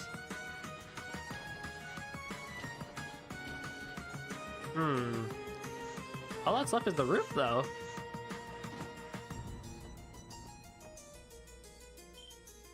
あれは。おい、やばいぞ。That's really bad. セシルお姉ちゃん、大丈夫大丈夫だからね。さあしっかり捕まっていて。このまま病棟まで逃げるから。逃げ切るのは難しそうね。でもうまくやればこの子だけでも建物の中に。お父さん、お母さん、イリア、ロイド、ガイさん。セシルね。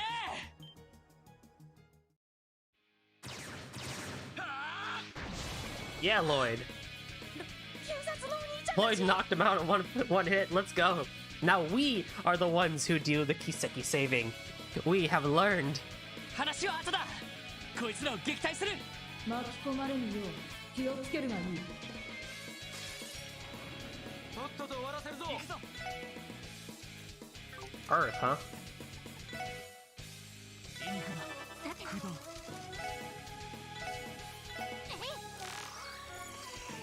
They don't resist anything? You mean anything? Oh, yes! 私とバンね。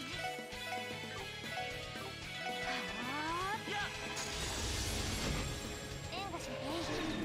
ありがとう。ありがとう。任せろ。よかろう。よし。行こう。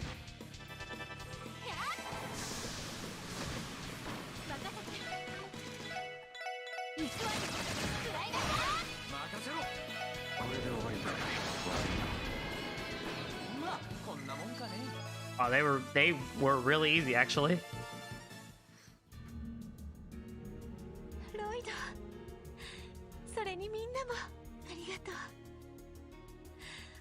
う。なんてお礼を言ったらいいのか。いやいや、お礼なんて水臭いっすよ。ご無事で何よりでした。間に合ってよかったです。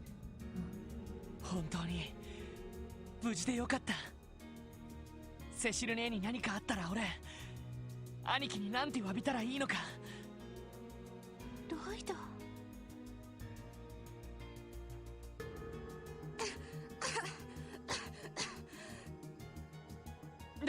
大丈夫か。発作が出ちゃったのね、ミハイル君。部屋に戻ってお薬を飲みましょう。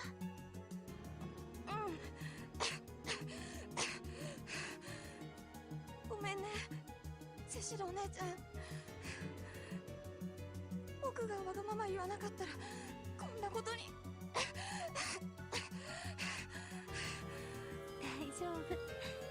大丈夫だからね。セシル姉、俺が運びよ。とっとと中に戻るとすっか。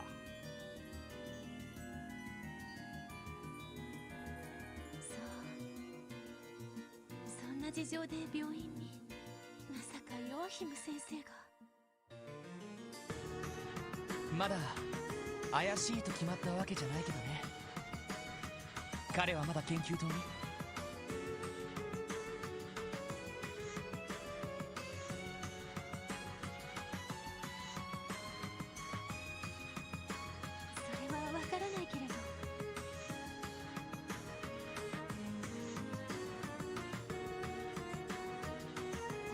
教授の方々は研究棟に取り残されているかもしれないわ。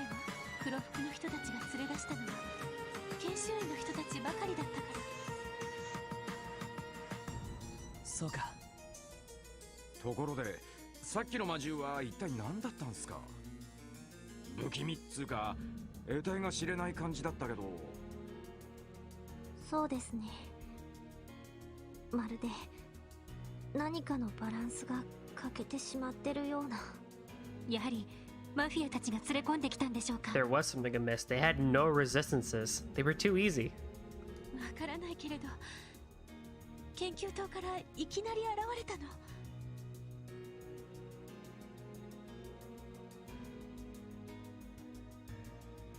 それでそのまま取り囲まれてしまって。どうやら研究棟とやらに何かが隠されているらしい。時間が欲しい。早速向かうとするぞ。ああ。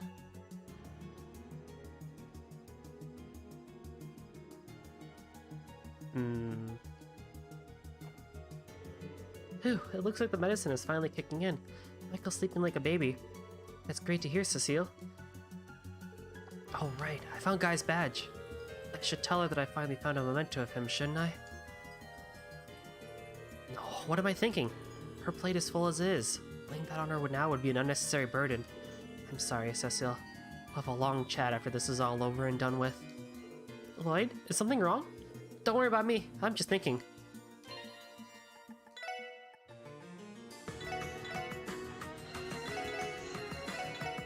Oh man, hey, you know what I really should have done? I should have bought some items. Oh. Well, worst case scenario, I can just cook up something. That'll give me EP, maybe.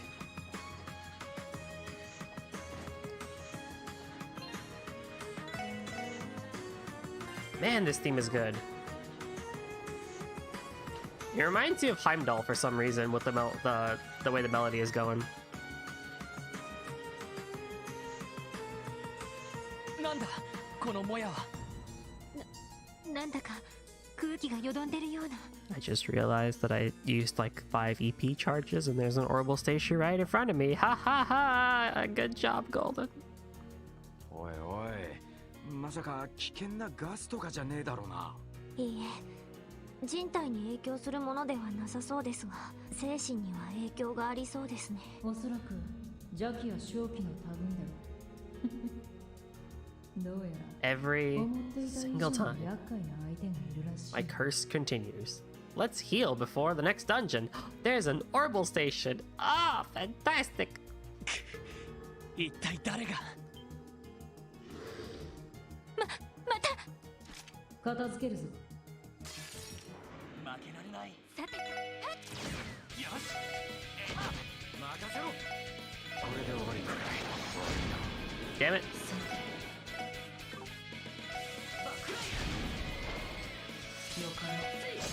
俺の番だ。さて行くぞ。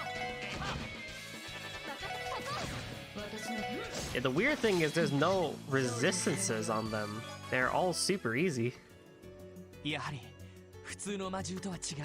That's what I'm saying. 塔や総員で戦ったのと似ているような。 But they were harder. 上位3属性は働いていませんが、私も同感です。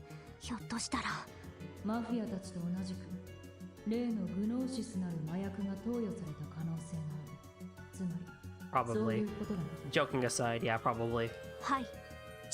そういうことかよ。手強いのもうなずけるわね。とにかく探索を始めよう。セシル姉によればまだ教授たちが取り残されている可能性が高い。ヨアヒム先生ともども見つけ出すんだ。ええ、手遅れになる前に急ぐ必要がありそうだな。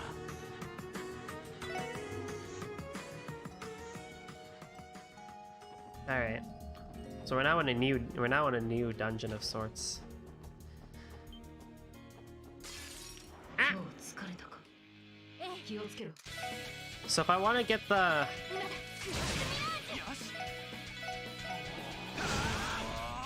the achievement that's regarding beating the game under level 40, it's encouraged that I stop field encounters. I'm not going to do that. If I am under level 40, if and when the game ends, yay. But if I'm not going to lose sleep over it. I swear I was just holding it for a friend. But like, it's not like the Dark Moons themselves are giving us a lot of XP anyway. もしかして壊れているのか？いいえ、何らかの理由でロックされているようですね。 Despite mashing the buttons. Well, Lloyd, that probably wasn't going to work in the first place. 動かすためには認証用のカードが必要みたいです。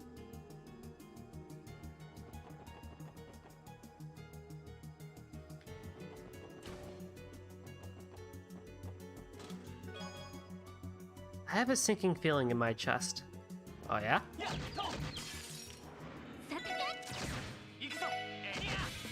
ここだ。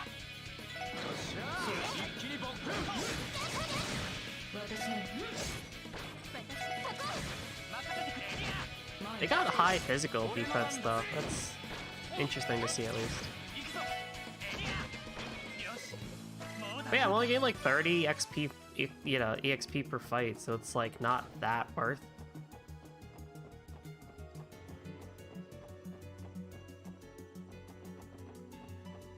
Okay, wait, what was Yewei? Yewei was new enemy.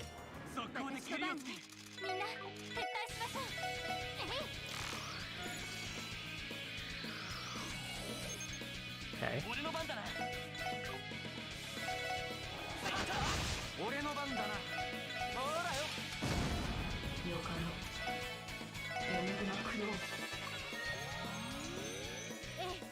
Why can everybody do that?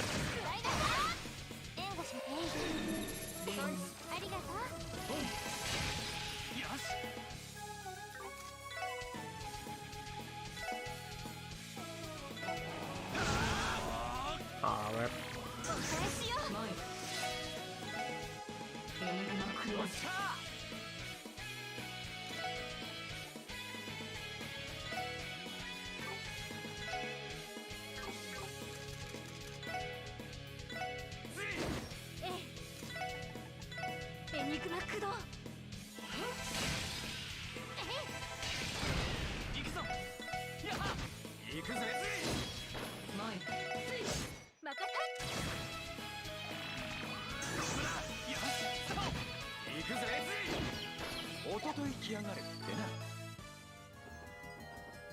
Anything here? Nope, nothing.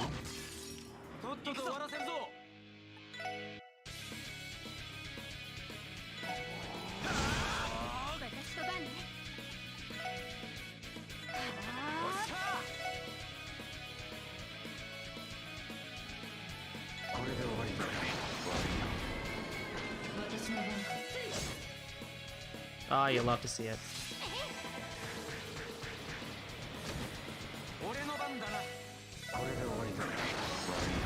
Oh, Randy, yes, you love to see it. Okay, yeah, there's nothing in the library here. Okay, up we go.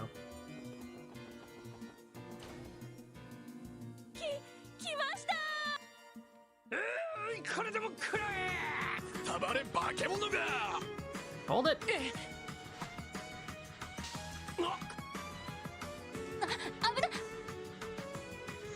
バカ者、何を外しておるか。まったくこれだから無能な下界師は。そういうあんたこそ思いっきり外しただろうが。これだから内界師は口先ばかりで使えんのだ。なんか魔獣じゃなかったみたいですけど。That's because we're humans.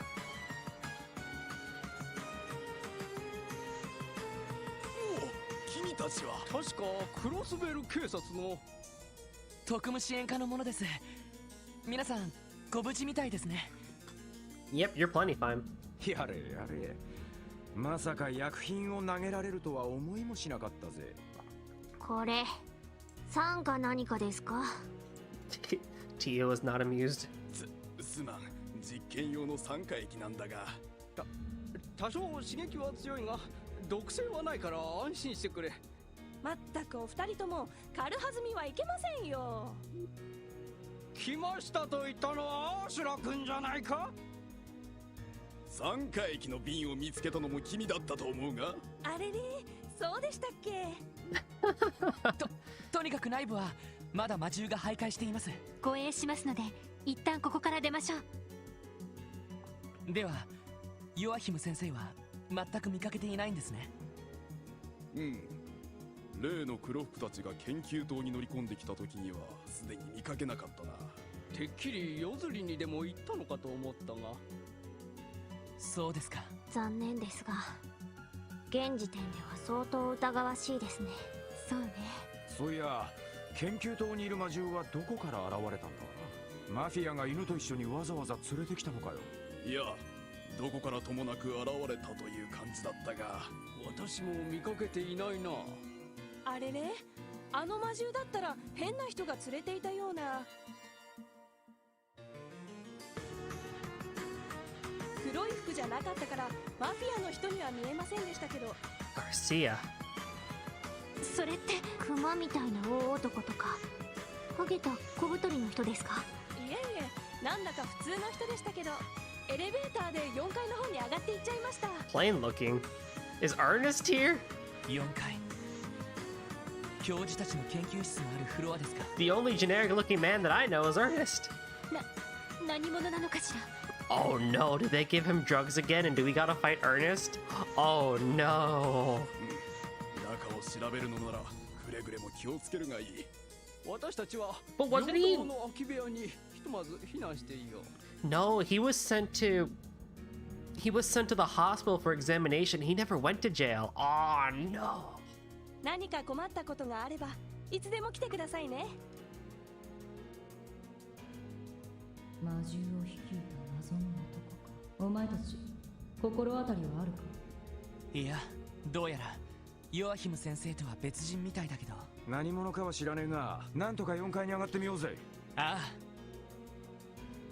あ。Back in we go.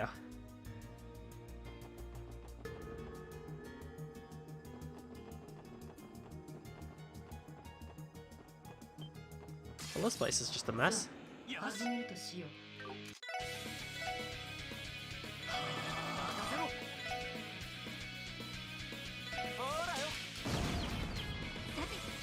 I fainted him? Huh.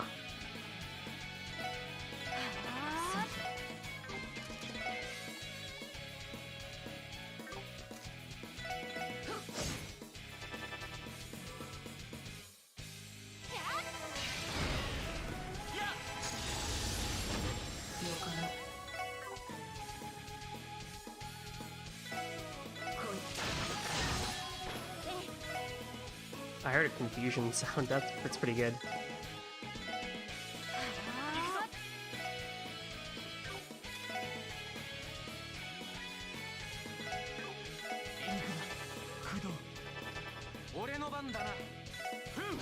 Back in you go.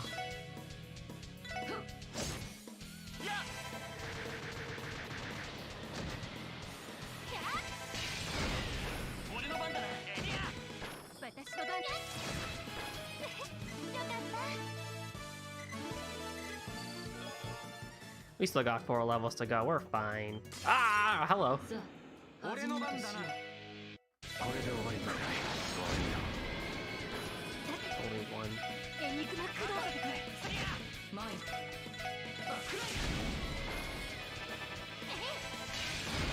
了解。精進するがよい。 Man, I have never had as much fun as doing death blows as I have in this game. Holy crap. かかってください。任せて、そこ。 It's not even like it's that expensive of a craft.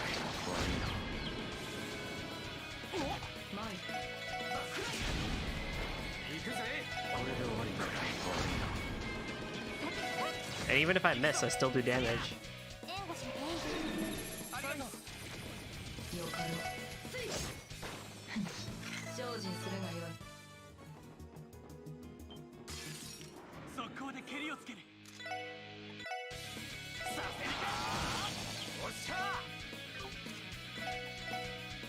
これで終わりか。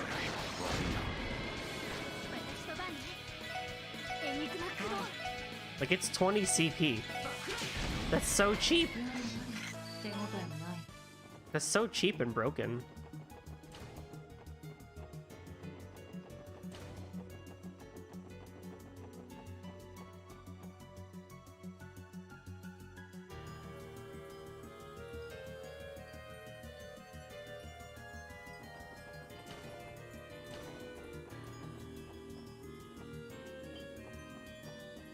I don't see a chest in here.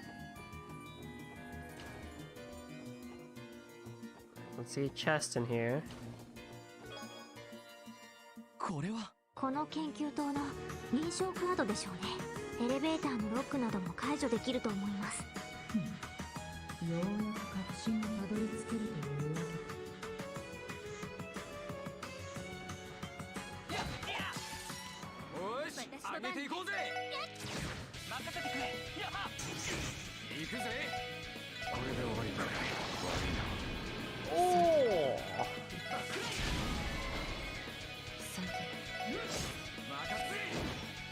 The best part too is if I wanted to, I could just use Holy Bullet and instantaneously revive CP.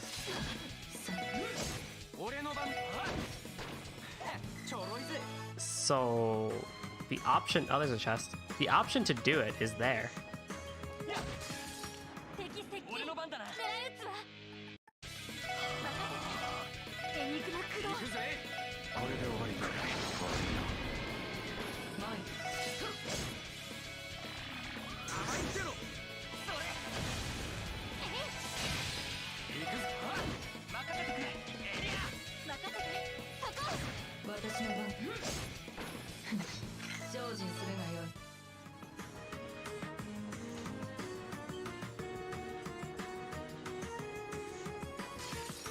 バックを取られた。気をつけろ。 What you doing, Yin? よし。行くぜ。これで終わりか。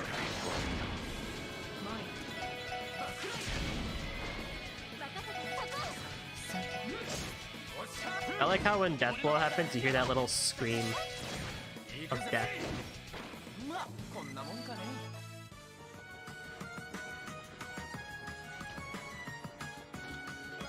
Scorpio gem. The surgery to remove the foreign object was successful. The chest just needs to be closed up and allowed a full recovery. Good job.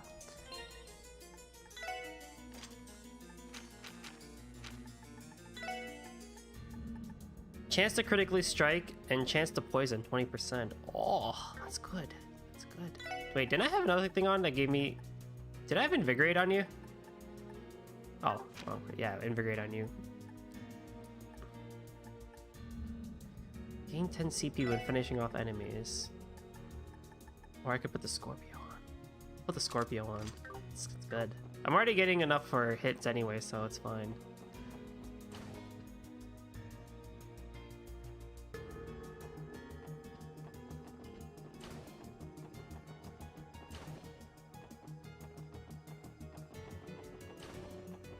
So now that we have the access card, we can go...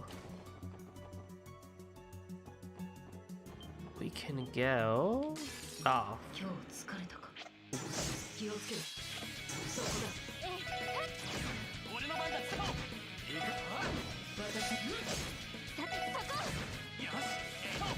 行くぜ。さて。援護しなあれの。そこ。俺の番だな。行くぜ。俺の。 These guys are so slow and weak. It's a weird enemy type. さてそこ。よし。やりや。おっしゃ。さて。さてよし。やろう。行くぜ。マイク。精進するがよい。 Juke. Juke. And juke.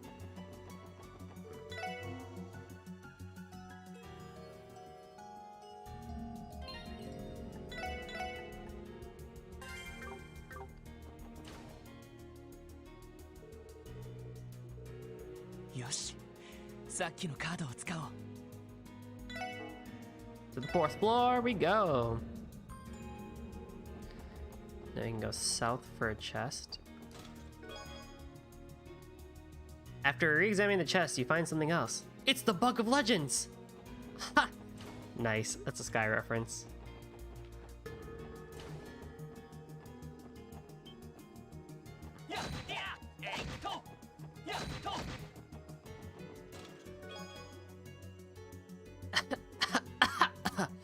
Sorry about that. I'm feeling a bit congested.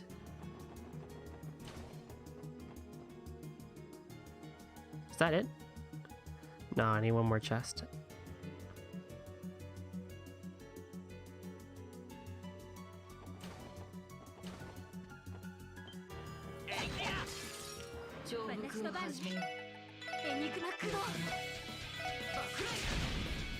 Damn.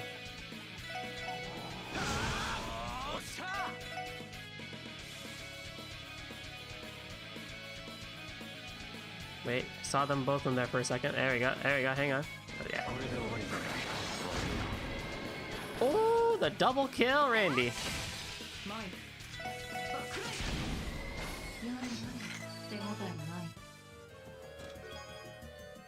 Maybe she's born with it.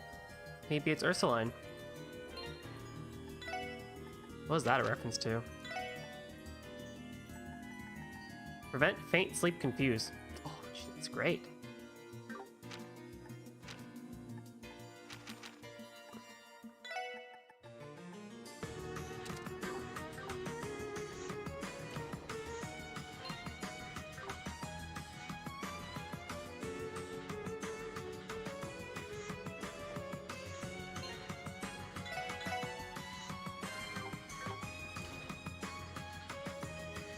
This is his office. おやおや存外早かったものだ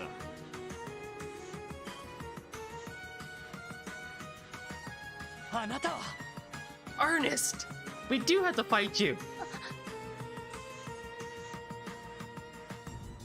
やあエリー2ヶ月ぶりになるかなまだ酔いの口だが月の綺麗な晩じゃないかアーネストさんその瞳の色はどうやら魔性に落ちたらしいな。おおこれは噂のインドのもご一緒だったか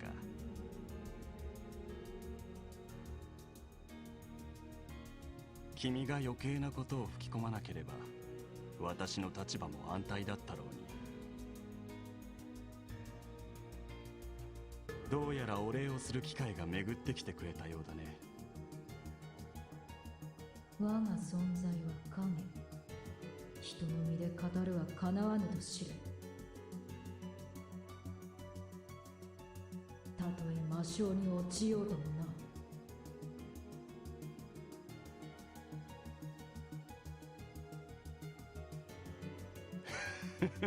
言ってくれる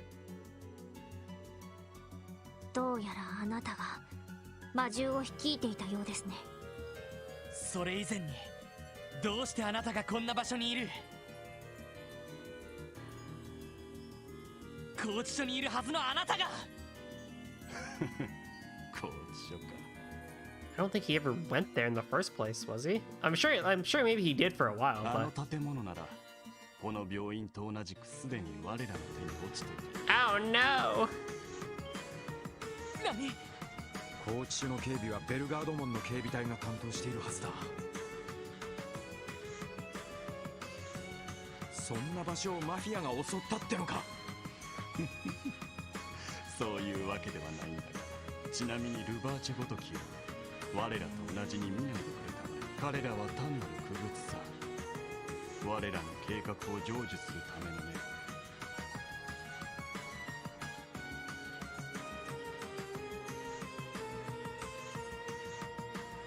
やはりそうか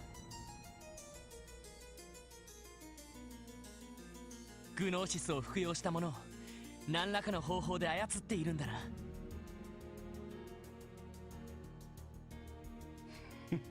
その通り全ては偉大なる我らが同志の計画によるもの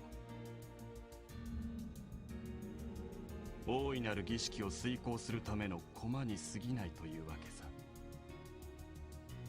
偉大なる同志。 DG 教団の残党にしてマフィアの背後に潜んでいた人物、つまりこの部屋の主というわけか。 Oh man.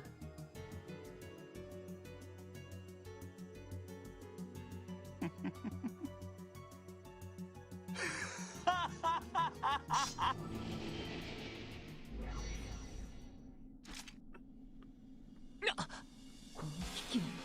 上位三属性の気配。それを確かめたければ私を退けてみるがいい。同志の導きによってグノーシスに至った私をな。来るぞ。我が剣の前に滅びるがいい。さあ始めるとしよう。私の番ね。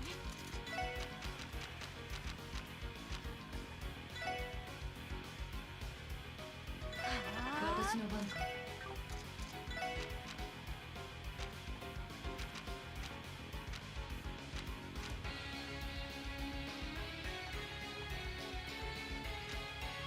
うんふんふんふん。行くぞ。よし。よし。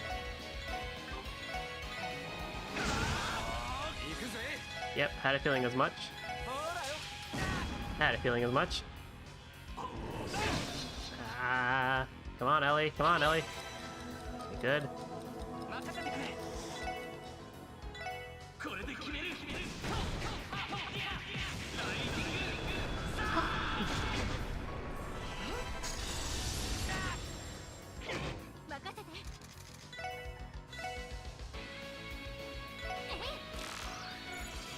There we go. Resist everything.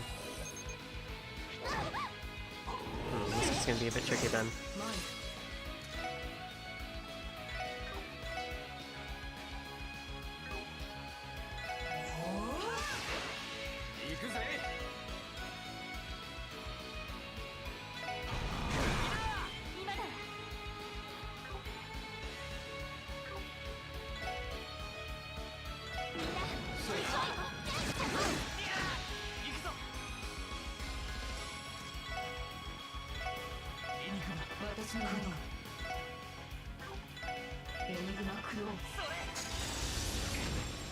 Oh, the dogs don't move.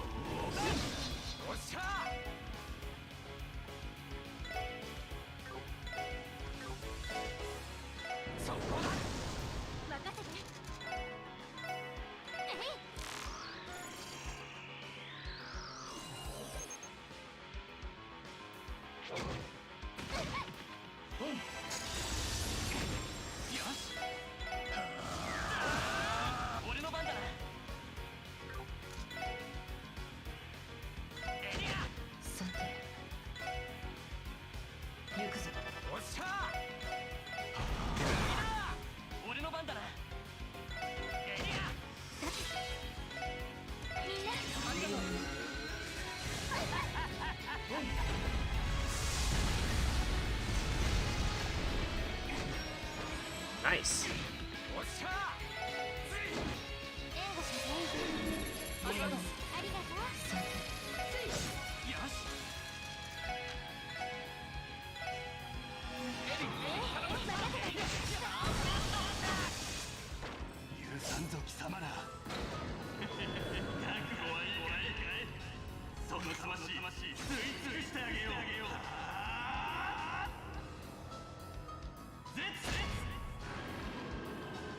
Yo!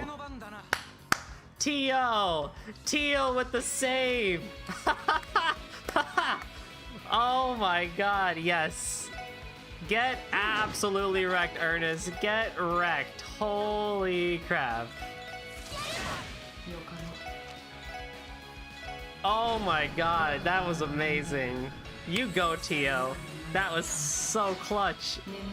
Completely guarded that S-Craft.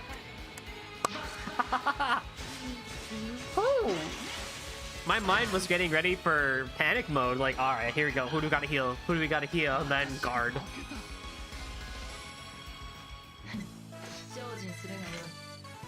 Oh man.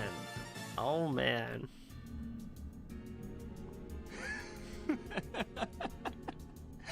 さすがはイン。今の私を退けるとは噂以上の化け物だったようだな。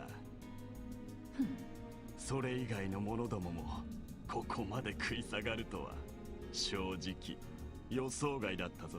アーネストさん、どうしてそんなおじい様を裏切って邪悪な教団の倉庫となって、どうしてそこまで落ちてしまったんですか？落ちた？いや、真実に目覚めただけさ。そう、このクロスベルという地がどんな意味を持っているのか理屈抜きでわかるんだよ。意味不明です。完全に言っちまってるな。ザレ言はそのくらいにしてもらおう。元市長秘書アーネスト・ライズ、自治州法に基づき傷害、騒乱、不法占拠、薬物使用、拘置所脱走などの容疑で現行犯逮捕する。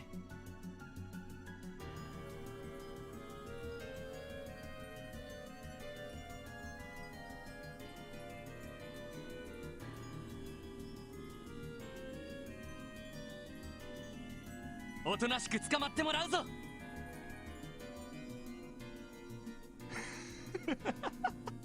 そう焦ることはない。まだ夜は始まったばかり。同志の趣向はこれからだ。そちらに招待状があるからせいぜい目を通しておくといい。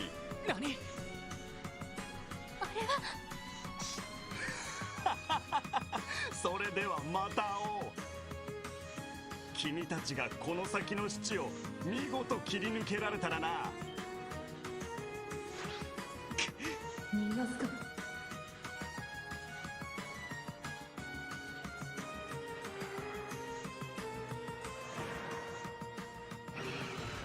What the fuck? What?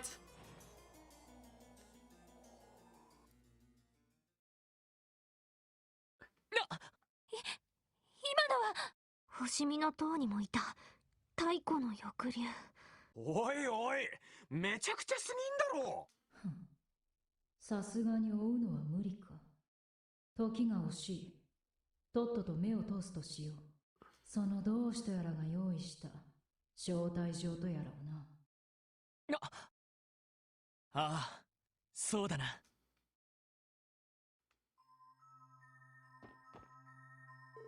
Two files, one black and one white, are placed neatly on the desk. この紋章はもしかしてこれが DG 教団の、それにあの総員にあったのと似ているような。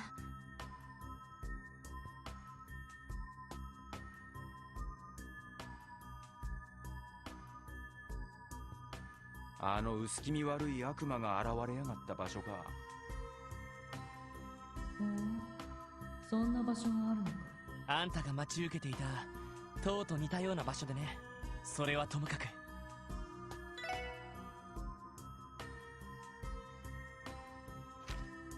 まさか。 I see Hartman. Something about the government, the gnosis pills, and a chart. 世も末だな。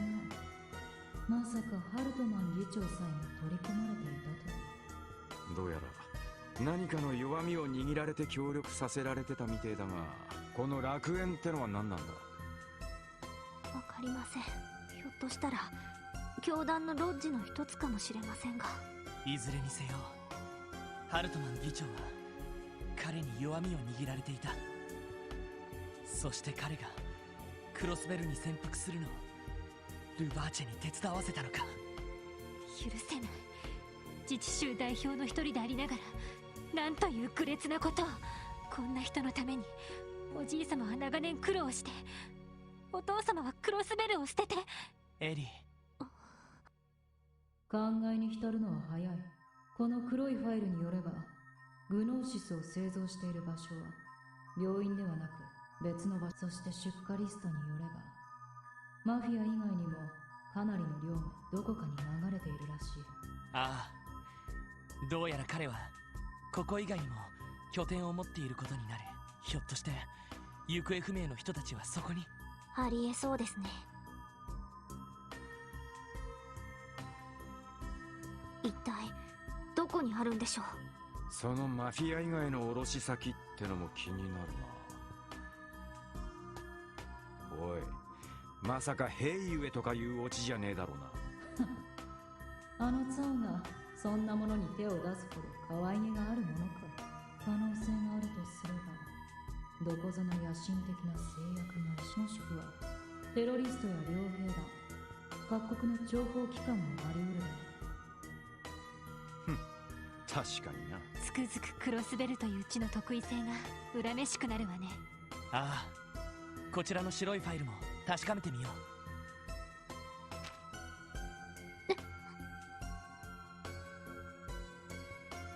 Oh, it's about the children. これは6年前の儀式の被害者たちか。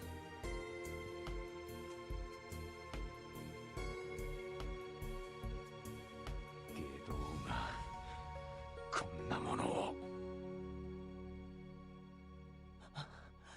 ごめん、ティオ。中を確認していくぞ。謝らないでください。どうかそのまま確認してください。ああ。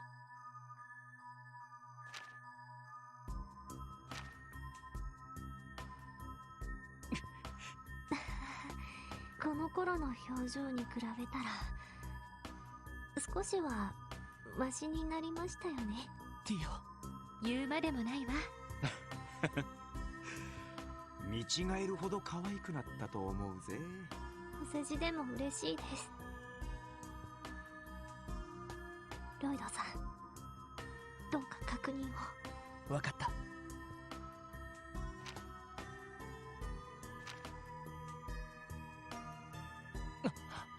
Oh no. こいつはレンさん。そう、やはりそうつながるのね。 That does explain her aptitude for many things. その娘もお前たちの知り合いか。当時共和国の東方人街でも拉致事件の噂は耳にしたの。しかしよくもまあこれだけのことをしでかしたものだ。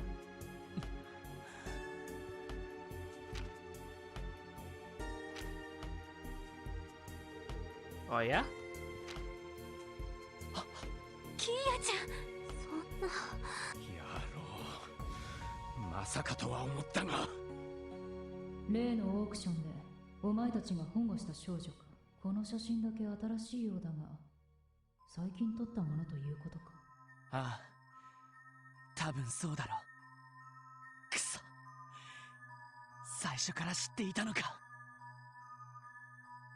私たちがキーヤちゃんをここに連れてきたとき、彼は何食わぬ顔で検査入院を進めてきたのね。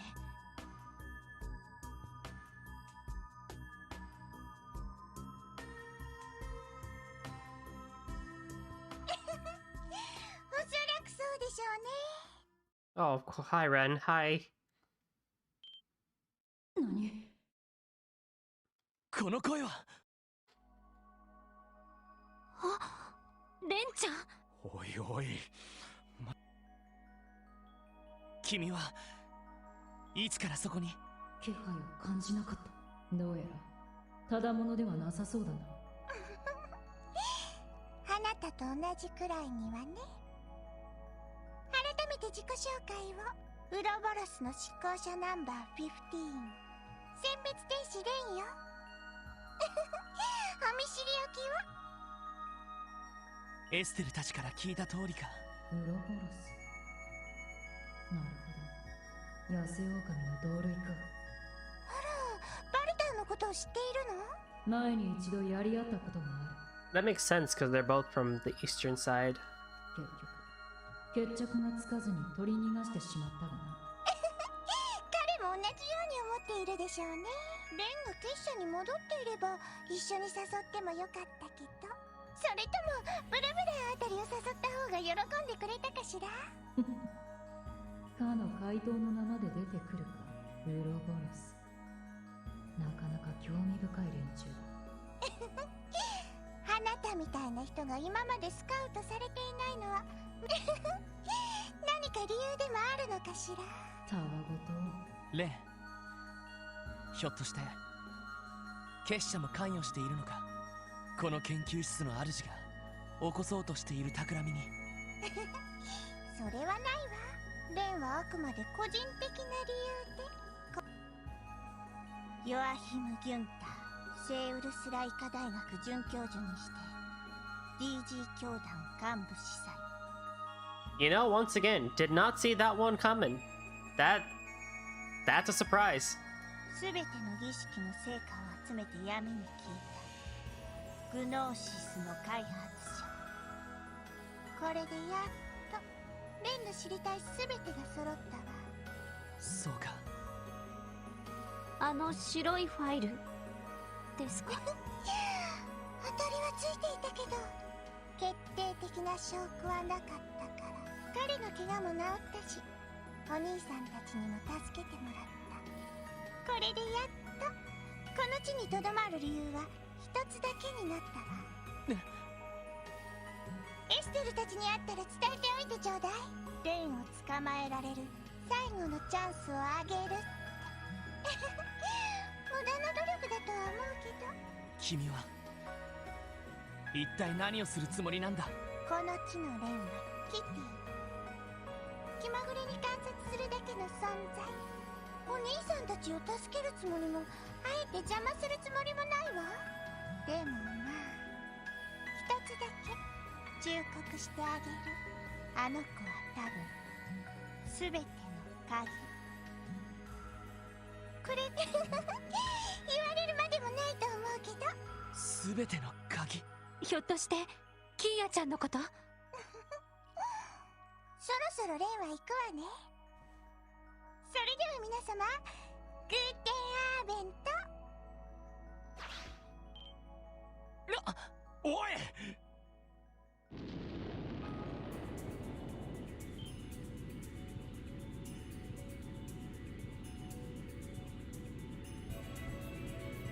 ！Ren is too adorable. She's her little bow. Oh man, it's Pattermater.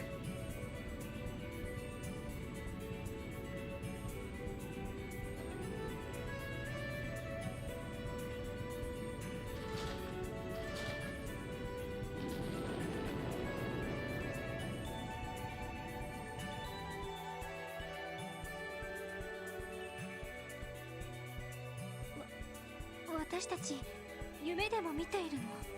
ウロボロス、あそこまでの技術力だなんて。どうやら認識を改める必要があるようだね。ったくあの秘書野郎といい常識外れすぎんだろ。ああ、だがどうやらレンは事件には関わってないようだ。黒幕の正体も判明して、その狙いもおぼろげだが見えてきた。こうなったら急いでクロスベル市に戻って。すごいタイミングね。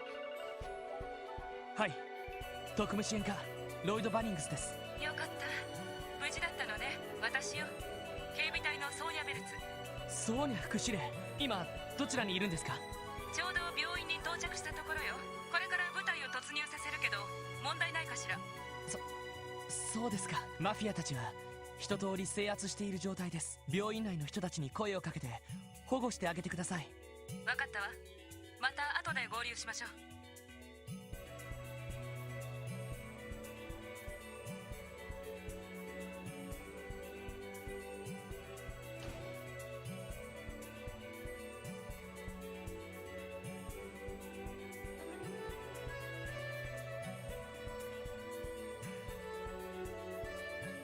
やれやれ、これで一安心ってところか。でもまだ気が抜けないわ。そうですね、あの秘書さんの予告ではまだ何かあるみたいですし。ああ、副司令と話したら急いでクロスベル市に戻ろう。どうやらここまでのようだね。いい、行くのか？これ以上付き合う義理はあるまい。サオへの報告は十分だし、私私は私で守るべきものがある。お前たちと同じようにね。あなた一体。今宵は会うこともあるね。だが夜はまだ眠い。くれぐれも気をつけるのよ。ああ、ありがとう。ま、一応礼を言っとくぜ。お疲れ様でした。さらば。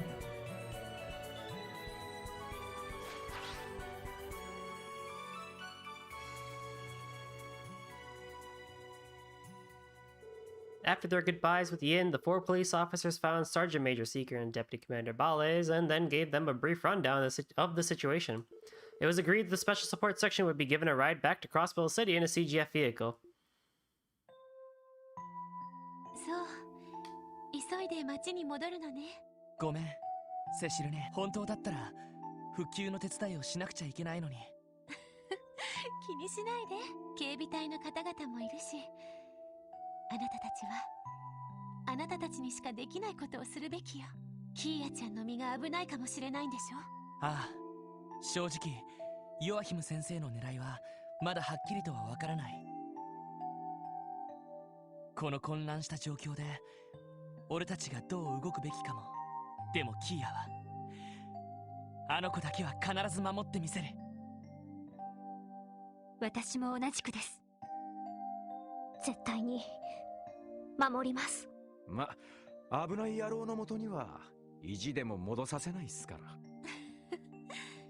大切なのはあなたたちが何をどう守りたいかだと思う。それさえ見失わなければきっと答えは出せるはずよ。大丈夫。あなたたちならきっとやれるわ。セシルね。そう言っていただけると本当に心強いです。言おうとしてたことをほとんど言われてしまったわね。拘置所の方も襲撃されて警備隊も相当混乱しているけど、ベルガード門の部隊と連携して事態の収拾に当たらせてもらうわ。長い夜になりそうだけど、お互い頑張って乗り切りましょう。はい。ま、せいぜい気張らせてもらいますよ。それじゃあノエル、大至急ロイド君たちをクロスベル市に送ってちょうだい。可能な限り急いで、ただし事故らないようにね。 I give you permission to break the speed limit. Yes. イエスマム。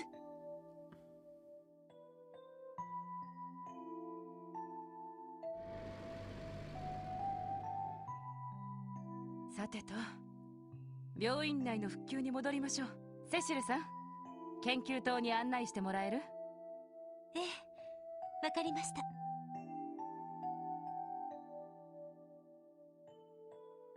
みんな、それからガイさん、どうかロイドを見守ってあげて。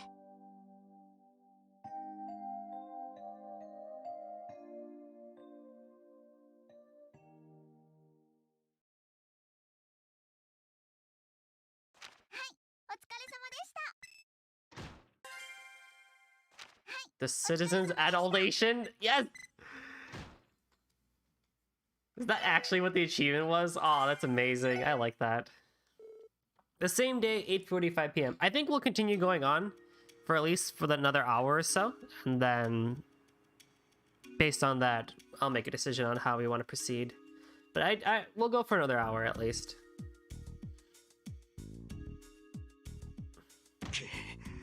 何を考えている？ヨアヒム・ギュンター、一体どういうつもりだ？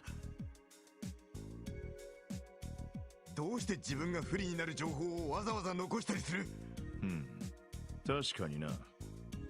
お前たち、偽装の可能性はどう思う？正直この状況で偽装する意味はないと思います。全ての状況が彼を指し示し、ルバーチや議長との関係も明らかにされていますし、インの行動を見る限り兵ユエや共和国派の仕掛けの可能性も低いのではないかと。ま、これ見よがしに誇示してるだけじゃねえのか。あの秘書野郎の態度だってかなり言っちまった感じだったし。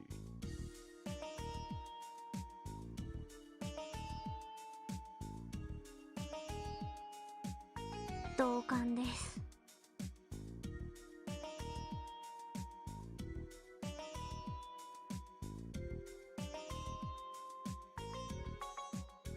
その2つのファイルからは自己顕示欲と合わせて何らかの狂信的なメッセージを感じました。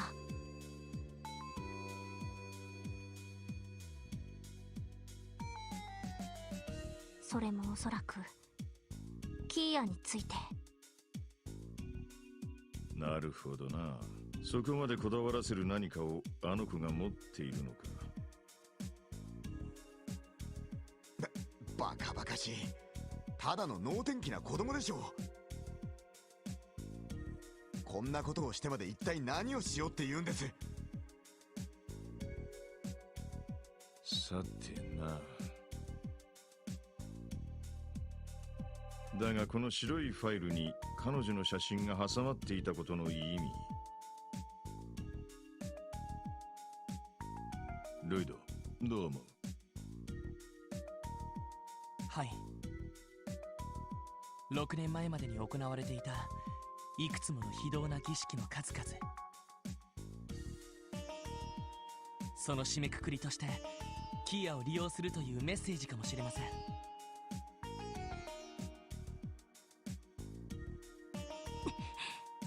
おー。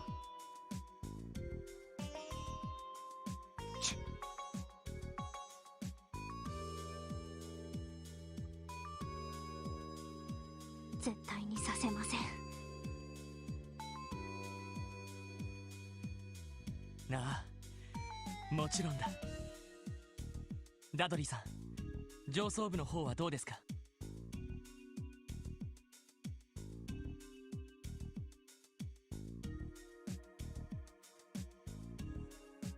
間が悪いことに例の拘置所襲撃の知らせがあってな。しかも拘置所の近くにあった警察学校と訓練場も襲われたらしい。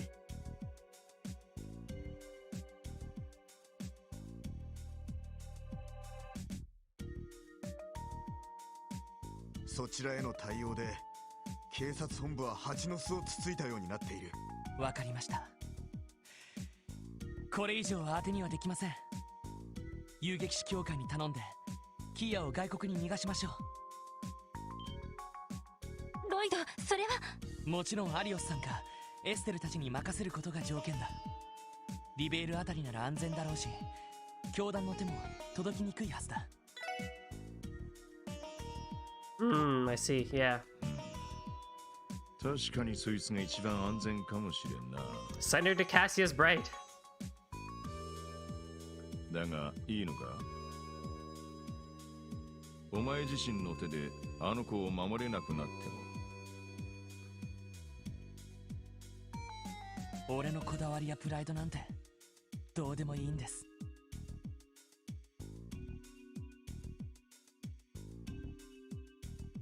みんなは反対かもしれないけど、あの子が少しでも安全なら俺はそちらの可能性にかけたい。ロイドさん。やれやれ、仕方ねえか。そのつもりなら急いだ方が良さそうだな。国際定期船の最終便は確か9時30分だったはずだ。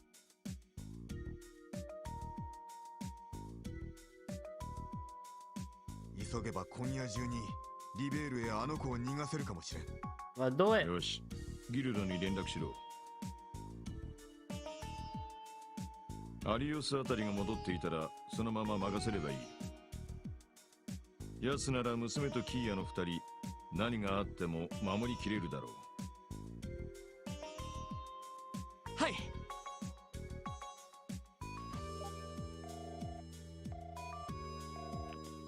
はいはい、こちら遊撃士協会クロスベル支部よ。ミシェルさん、支援課のロイドです。今よろしいですか？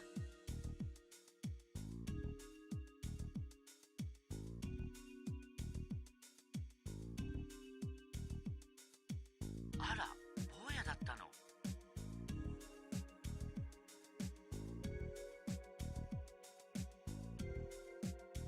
どうしたの？うちのメンバーはまだ戻ってきてないけど。そうですか。アリオスさんがいつ戻るかわかりませんか？ああ、彼ならそろそろ戻ってくるはずだけど。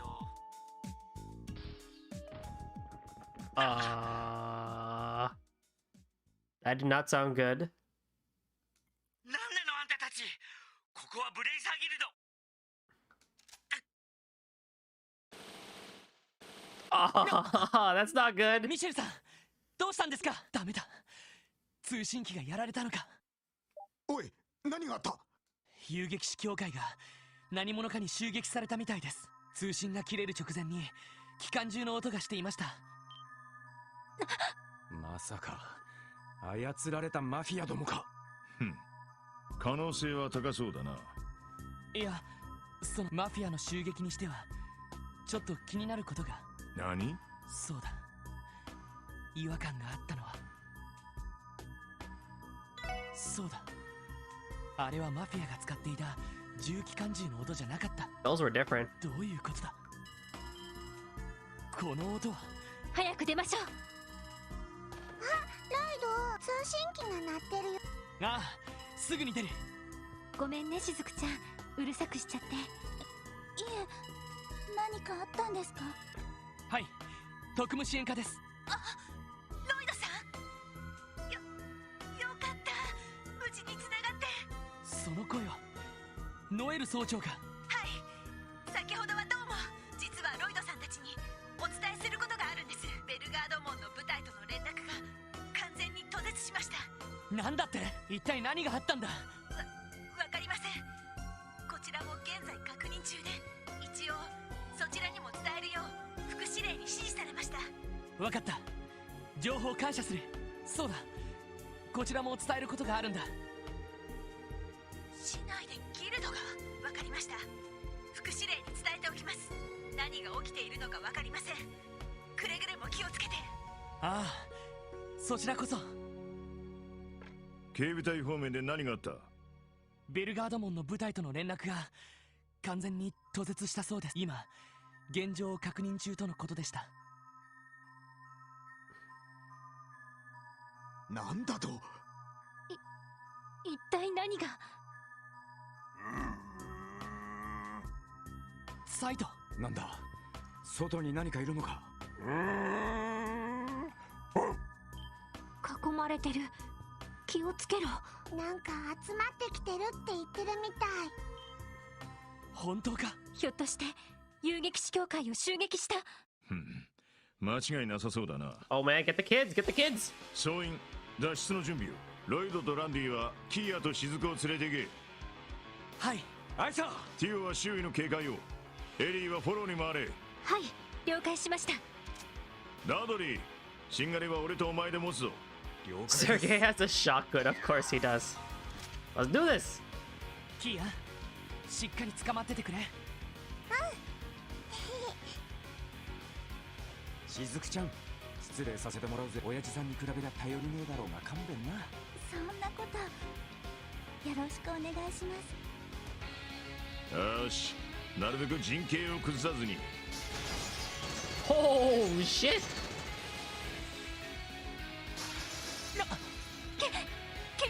The Guardian Force? Oh, they had the pills too. 行くぞ、裏口から撤退する。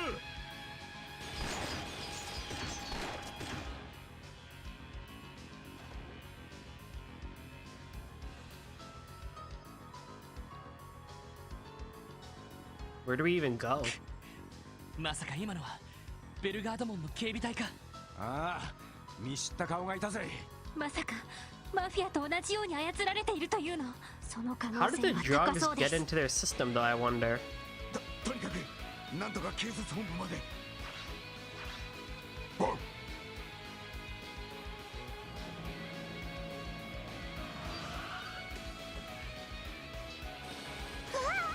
た来たよ。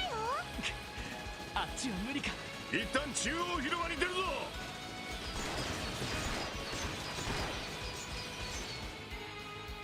Well, thank God the CGF has shit aim. Oh no! The citizens! 先生。 Hide! Don't stand outside! どうやらただごとではなさそうだ。ハロルドさん、あんたは家に戻りたまえ。他の人たちも早く家の中。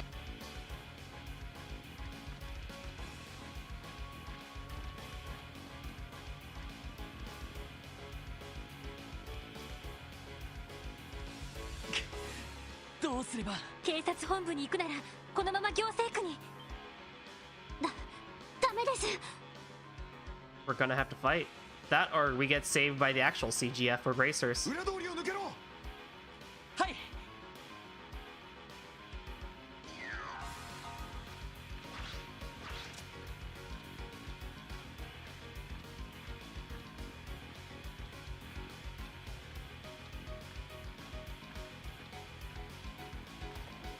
なんや、お祭りか。変な取り合わせね。何の騒ぎだい。うるさいった Get ら back inside! Get back inside!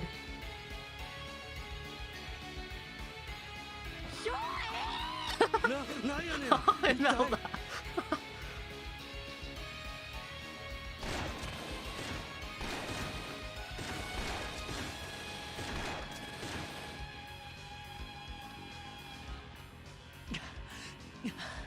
さすがにきついな。ロイド、大丈夫？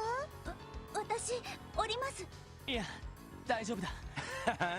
こんくらい任せとけって。あら、弟くんじゃない。 Man, everyone in the city is just gutsy walking around outside. Risha, put on your yin uniform. Yes. Let's go. リーシャ、 Help us out. 皆さん、リーシャとグースカ寝てた人だ。グースカ寝て？それはともかく可愛い子を連れてるわね。大きな犬までいるし、楽しそうな組み合わせじゃない。二人とも急いで劇場内に避難してください。すぐに連中が。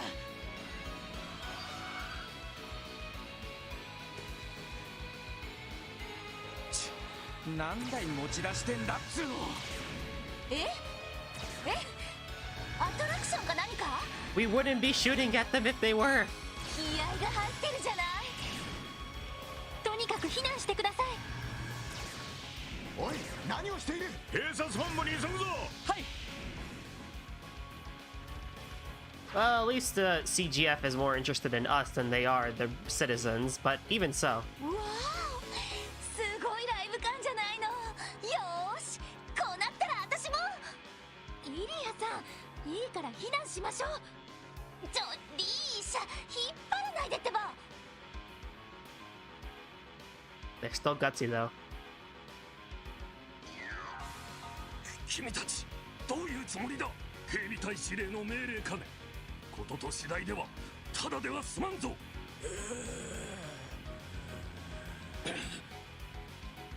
の正気のない目は。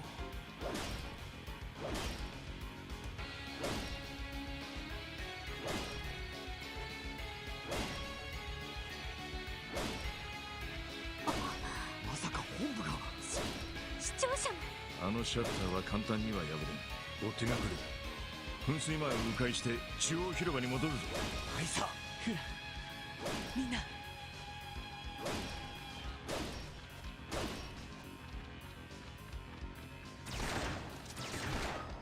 おじいさま、ご無事で。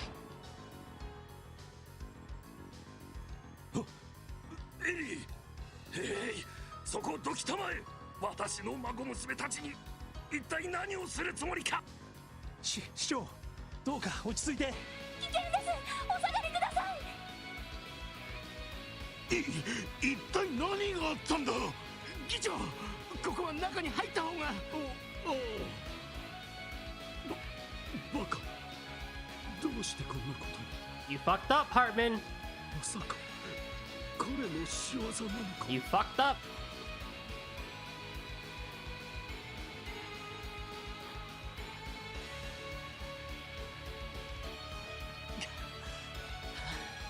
戻ってきたね。でも警備隊の姿はいなくなってるみたいです。うまく負けたってことか、セルゲイさん。ああ。よし、ここから先は別行動だ。お前たちは東通りを抜けてプロスベル市から脱出しろ。どうやら暴走してるのはベルガード門の警備隊のようだ。多分ソーニャの部下たちは当てにできるだろう。街道に出たらタングラム門に連絡して車両で迎えに来てもらえ。わかりました。ですが課長たちは。俺とダドリーはか乱のためここに残る。連中の注意を引きつけてかき回してやるつもりだ。そんな。おい何無茶言ってんだ。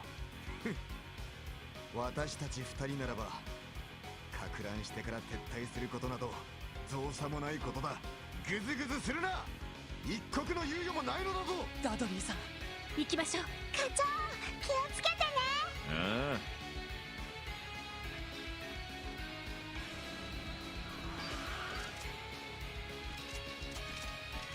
ダドリー、一家のエースの実力改めて見せてもらうぞ。そちらこそかつてあの二人を率いていた伝説の班長の実力見せてもらいましょうか。 How did Dudley become such a cool character? The Bracer Guild. これは襲撃された後か。お父さん。あら、あなたたち。 Oh, you're okay. ミシェルさん。よかった。無事だったんですね。ええ、あの後なんとか切り抜けて脱出したの。連中がいなくなってからこっそり戻ってきたんだけど、まだ連中市内にいるみたいね。ええ、行政区を中心に市内に展開しているみたいです。なるほど。市外にいた遊撃士たちもそろそろ戻ってくる頃合いよ。戻り次第フォローを回すからこのまま街道に逃げなさい。あとしずくちゃんはこのまま頼んだわよ。合点承知だ。任せてください。ミシェルさんどうか気をつけて。ええ、そっちもね。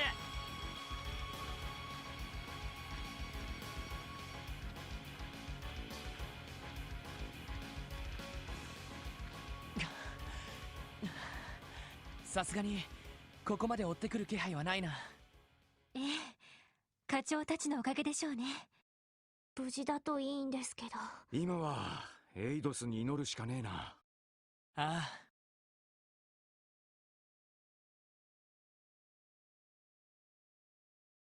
キア、しずくちゃん、大丈夫か？はい。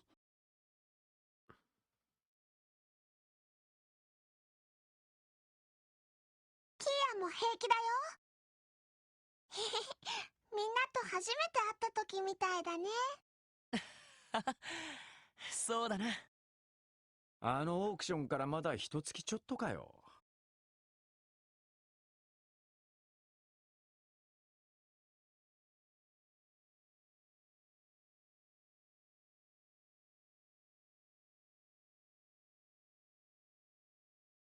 ちょっと信じられませんね。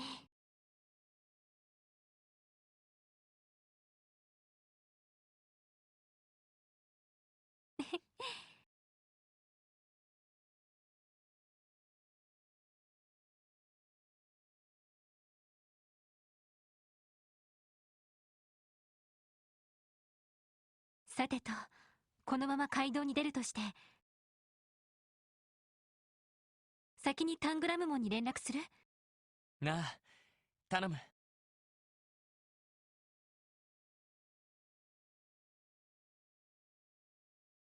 つながりにくかったらノエル総長の方でもいいだろう。ええ、わかったわ。話し中みたい。無理もねえ。相当混乱してんだろう。しばらく通信はつながりにくいかもしれませんね。仕方ないわ。直接ノエルさんの方に。Uh-oh. なんだ？おい、まさか。The Mafia? ルバーチェ。病院を襲撃したのとは別動隊みたいですね。300人近い大所帯だ。他にもいるとは思ったが。ここは突破するしか道はなさそうね。キア、しずくちゃん、できるだけ下がっててくれ。よ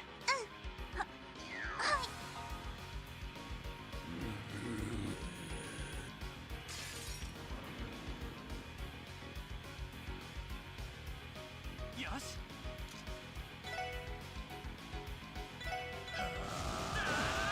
俺の番だ。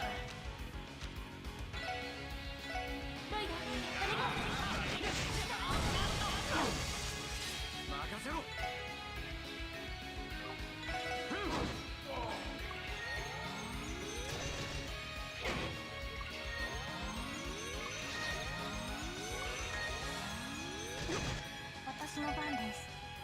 分析を開始します。動画を入手しました。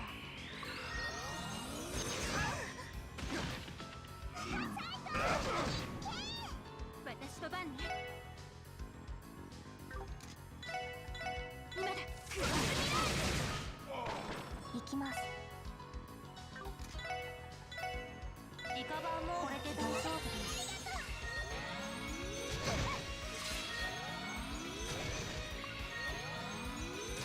行くぞ。おっしゃOh yeah. 今だ。よしもう大丈夫だ。よっしゃ、なんとか切り抜けたか。みんなこのまま街道に。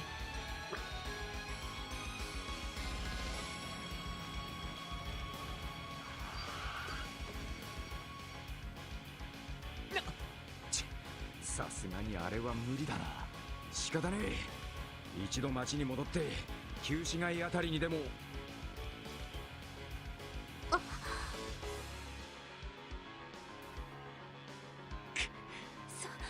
そんな。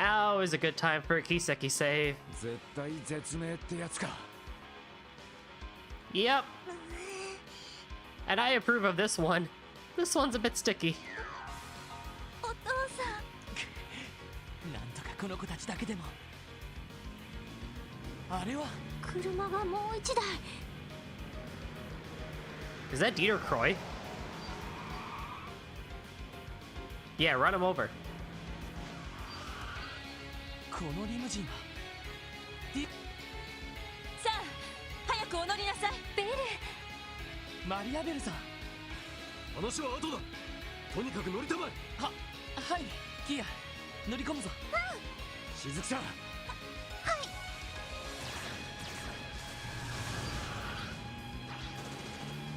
Yo, okay. I did not expect that as a save.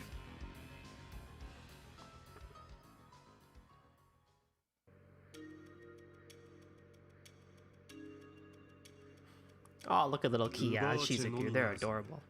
警備隊までもか。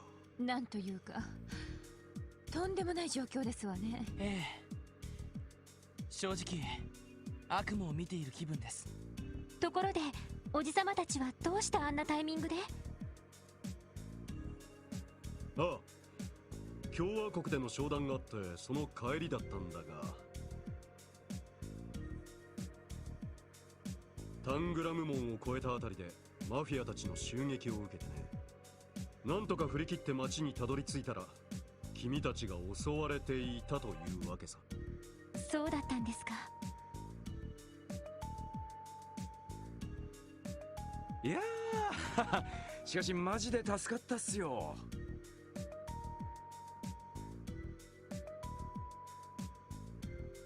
この車もしかして防弾っすか？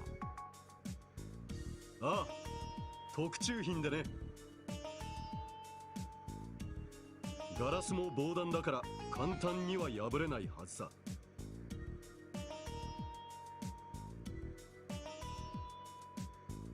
ラインフォルト社製の最新の防弾リムジンですね。なるほどね。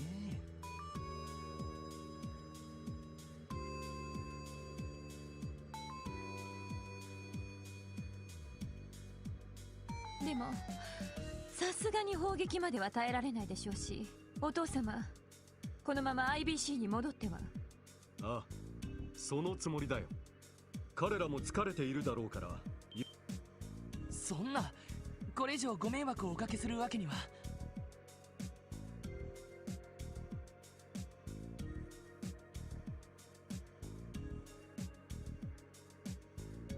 そのお気持ちはとても嬉しいのですけど。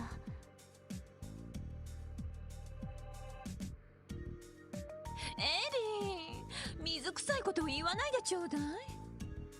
IBC のゲートは特殊合金製だ。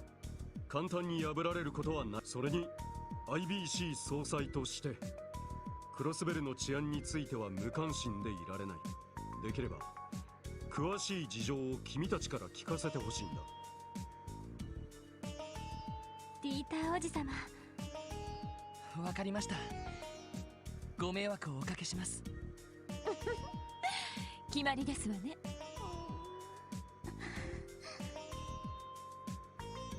二人ともなんだか眠そうだな。キーヤ眠くないよ。大丈夫です。 Oh, they're trying so hard. 無理もないわ。もう10時近くだし。あれだけの修羅場に付き合わせちまったからな。Especially getting shot at too. Oh man. IBC に着いたらベッドを用意しておきましょう。よし、そうと決まればせいぜい飛ばすとしようか。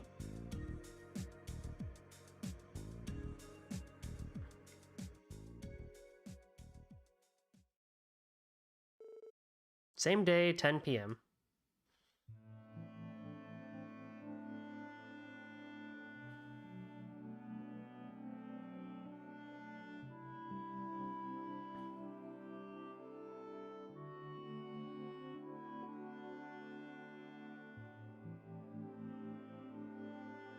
Hmm. お父様。現状で判明していることは確証があるわけではありません。いずれきちんとした証拠を揃える必要があると思いますが。ああ、君たちの立場ならそうだろう。だが私は今大きな失望感を感じている。その教団の残党とやらの罪深さはもちろんだが、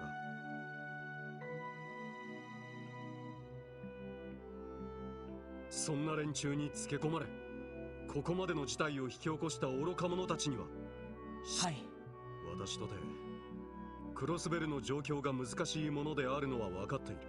ルバーチェのような存在や議員や役人たちの腐敗についてもある程度は仕方ないと諦めていたが。 I mean, you're never going to get rid of crime. That is always going to be the case. You're never going to get rid of crime. And in a big city, there's always going to be some underground operation. There's going to be people doing things behind the scenes. You're never going to get rid of that. どうやら私はとんだ愚か者だったようだ。 But if it can be kept under control, then yeah, I mean, do that. おじさま。It's just really tricky when it becomes very tricky when the bigger you get and the more subordinates you have, the harder it is to find who you can really trust. そうですわね。I mean, if you look at Ernest, right? Like, he was just, like, for the longest time, no one have ever suspected he was with the cult. Or, you know, yeah, like with the cult and everything. But he was the right-hand man to, the aide to Mayor McDowell. IBC は少なからずクロスベルの政界に影響力がある。 Would have never expected that. お父様は今まであえて中立であろうとしていましたけど。 Or even Dr. Gunter. その態だが今回の事態を引き起こす一因にもなったようだ。すまない。お詫びのしようもないくらいだ。そんな。いや、さすがにそれは気にしすぎじゃないですか。実際権限や責任があるわけでもないですし。いや、時の政権に対して財界がある程度働きかけるのは本来は常識的なことだろう。それ以前に私にもクロスベルを愛する市民の一人という自負があったはずだ。 And in Crossbell's case, given the fact that it was made primarily out of the Empire and the Republic, and honestly, Dieter Croy, you do a lot. Mayor McDowell, you do a lot. The CPD, you do a lot. The Guild, you all do so much. But even then... だが忙しさにかまけ、その愛嬌心も薄れていたらしい。それは私たち市民一人一人がそうだったと思います。 Again, you're running the IBC though, the biggest bank in pretty much all of Zemuria. ああ、いずれにせよ、ここで愚痴っていても仕方ない。この事態を解決するために我が IBC は総力をもって君たちに協力させてもらおう。総裁ありがとう。とても心強いです。と言ってもこの状況はいかんともしがたいですわね。警察本部やタングラム門とも連絡が途絶しているのだったかしら。はい、何度か連絡してみたんですが、何らかの理由で通信妨害がかかっているようです。動力ネットワークによる連絡を試すことはできないんでしょうか。どうやら何者かによってジオフロントの動力ケーブルが遮断されているらしいですわね。 How was Yona doing, by the way, now that I think about it? なんとか迂回ルートを確保すれば通信網を回復できると思います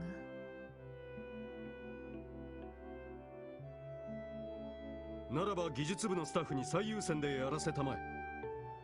警察本部、タングラム門、遊撃士協会との連絡はもちろんだが、市内の各端末との連絡も取れればさらに状況もつかめるようになるだろわかりましたわ。う。そしてもう一つの心配はキーヤ君か。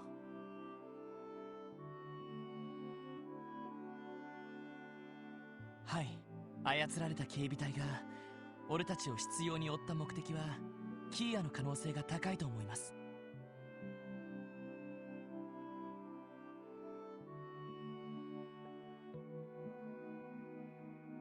実際俺たちに発砲した時はほとんど威嚇射撃だったしな。一方しんがりの課長たちには容赦なく撃ってきてたみてえだ。キーヤを決して傷つけずに身柄を奪い取れ、そんな風に操られているのかもしれませんね。まああれだけ可愛かったらさらいたくなる気持ちもわかりますけど、ヨアヒムと言ったかしら。ずいぶん不気味な男みたいですわね。 He didn't come off as one initially, but いや、正直彼が何を考えているのかはっきりとしたことはわからないんです。何のためにキーヤが必要なのか、白いファイルの最後にあった写真がどこで撮ったものなのか。そもそもキーヤちゃんがどうしてあのオークションの場にいたのか、それすら分かっていないの。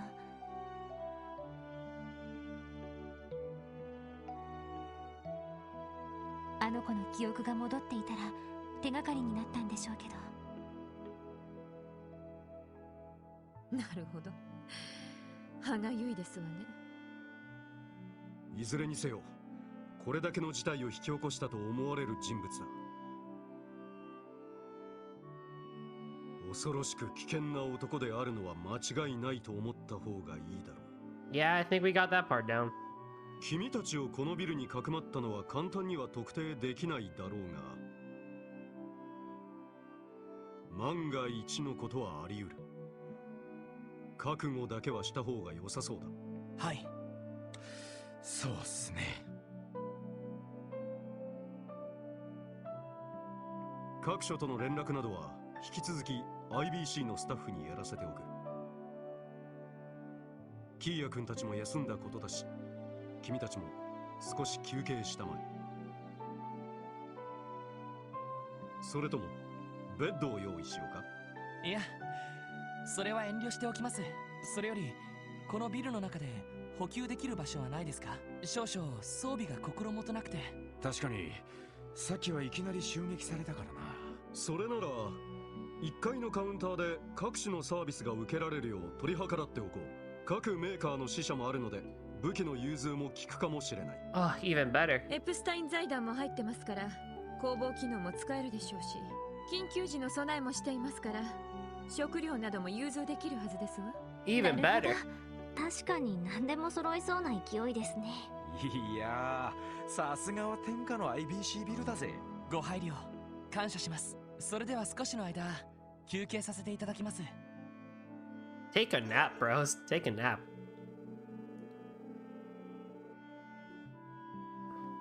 Now, if all went correctly,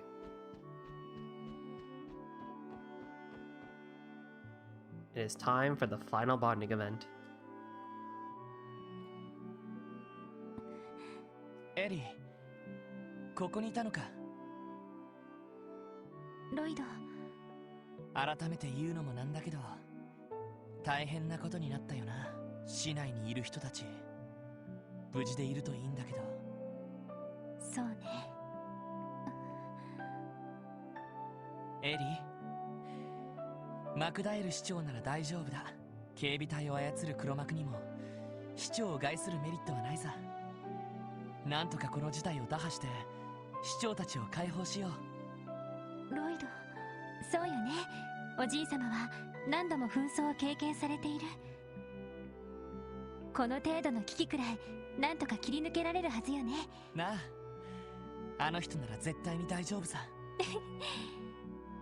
ああ、なんであなたはそんな風に私のことが分かっちゃうのかしら。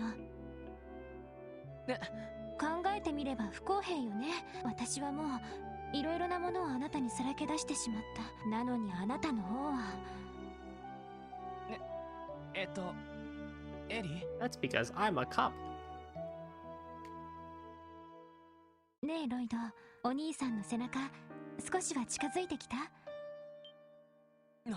多分あなたはお兄さんの背中をずっと追い続けてきたのよね。あなたがよく言っている壁という言葉、あれはひょっとしてお兄さん自身のことを指してもいるんじゃないかしら。ああ、多分そうだと思う。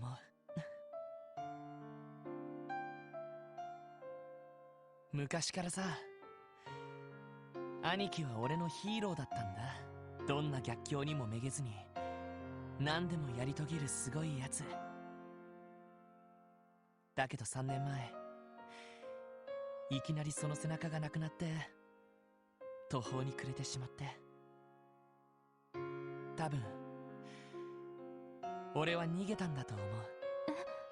だって俺は兄貴みたいになれる自信がなかったから。兄貴みたいにいろんなものを守れる自信がなかったから。だから知らない街へ逃げ出したんだ。でもあなたはクロスベルに戻ってきた。それはどうして？やっぱりこの街が好きだったからかな。兄貴やセシルね、一緒に過ごした友人たち、他の街で暮らしていてもやっぱりそれは俺の一部で忘れることはできなかったから。だから俺は無理して警察学校のうちに捜査官資格を取ったんだと思う。少しでも兄貴に追いつけないと、兄貴の代わりになれないとクロスベルに戻ってくる資格はないと思ったから。でもそれで本当に捜査官資格を取るんだもの。お兄さんに負けないくらい素質はあったのでしょ？いや、白状するとそれもズルしたようなものさ。何せ規格外ではあるけど、捜査官としては一流の人間をずっと見てきたから。兄貴だったらどうするだろう。兄貴だったら絶対に諦めない。そう自分に言い聞かせて俺はなんとかやってこれたと思う。でもそれは俺自身として強くなれたわけじゃない。最近になってやっと気づけた気がするんだ。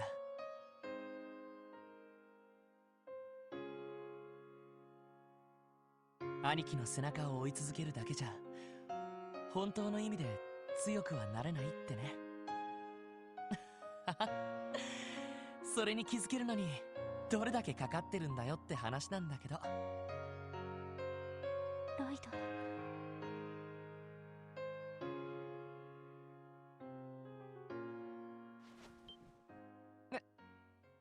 エリー。あねえロイド、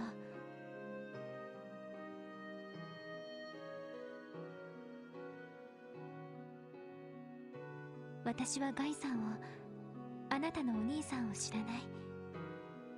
でも一つ言えることがあるわ。今まで私たちを引っ張っていってくれたのは他ならぬあなた自身だってこと。いつだってあなたは私たちを導いてくれた。この灰色の街で迷うだけだった私やティオちゃんや多分ランディも優しくてひたむきで肝心なところでは鈍いけど、でもやっぱり大切な時にはそばにいてくれて一緒に答えを探してくれる。そんなあなたがいてくれたから私たちはここまでたどり着けた。ガイさんでも他の誰でもなくあなただからできたことよ。だから私はこの街であなたに出会えた幸運をエイドスに感謝しているわ。幼い頃に日曜学校で出会っていればもっと良かった。そんな虐待もないことを考えてしまうくらいに。エリー、自信を持って。ロイド・バニングス、お兄さんに憧れているところも自分自身であろうとあがくところも全てがあなただから。そんなあなたが私たちは私は好きだから。だからあなたはあなたであるだけでいい。エリー、ビ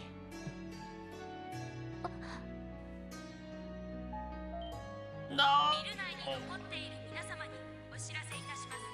非常時につきこれより一部フロアの照明を落とさせていただきます。また保安上の理由からエントランス以外の非常口は全て閉鎖させていただきます。どうかご理解の上、火元などにはくれぐれもお気をつけくださるようお願い申し上げます。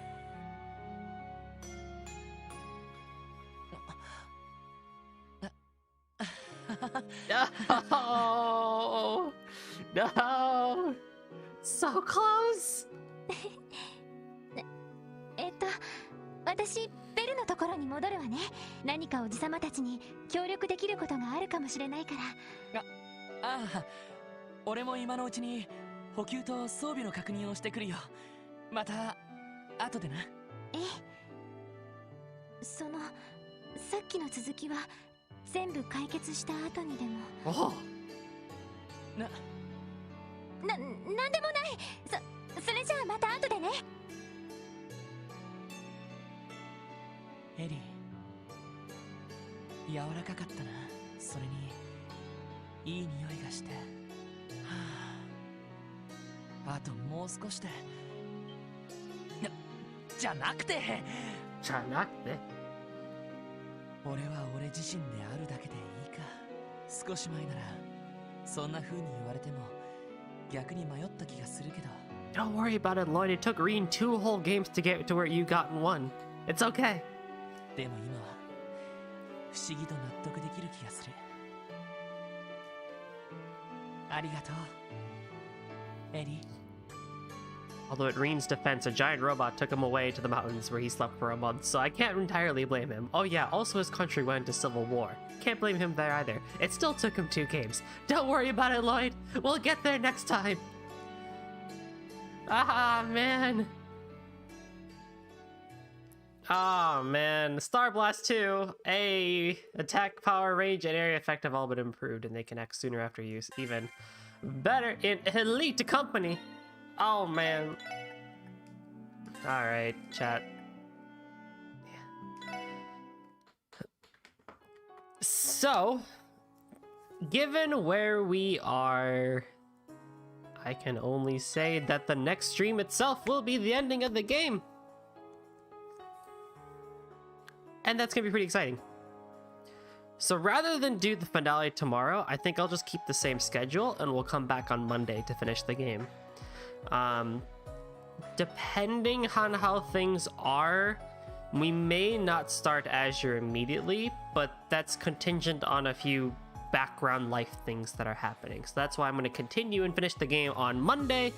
So, as always, thank you all so much for coming out to these streams. I greatly appreciate it, and I will see you guys next time for the finale of Trails from Zero. Thank you all, and have a wonderful night.